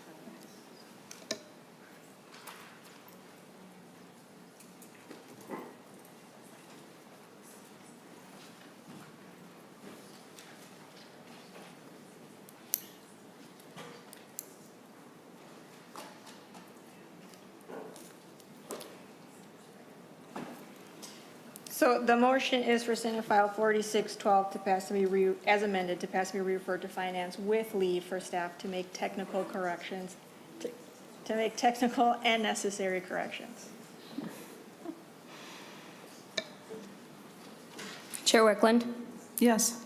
Vice Chair Mann? Yes. Lee Dutke? No. Senator Abler? Yes. Senator Bolden? Yes. Senator Fateh? Yes. Senator Cran? No. Senator Kupek? Senator Liskey? No. Senator Port? Yes.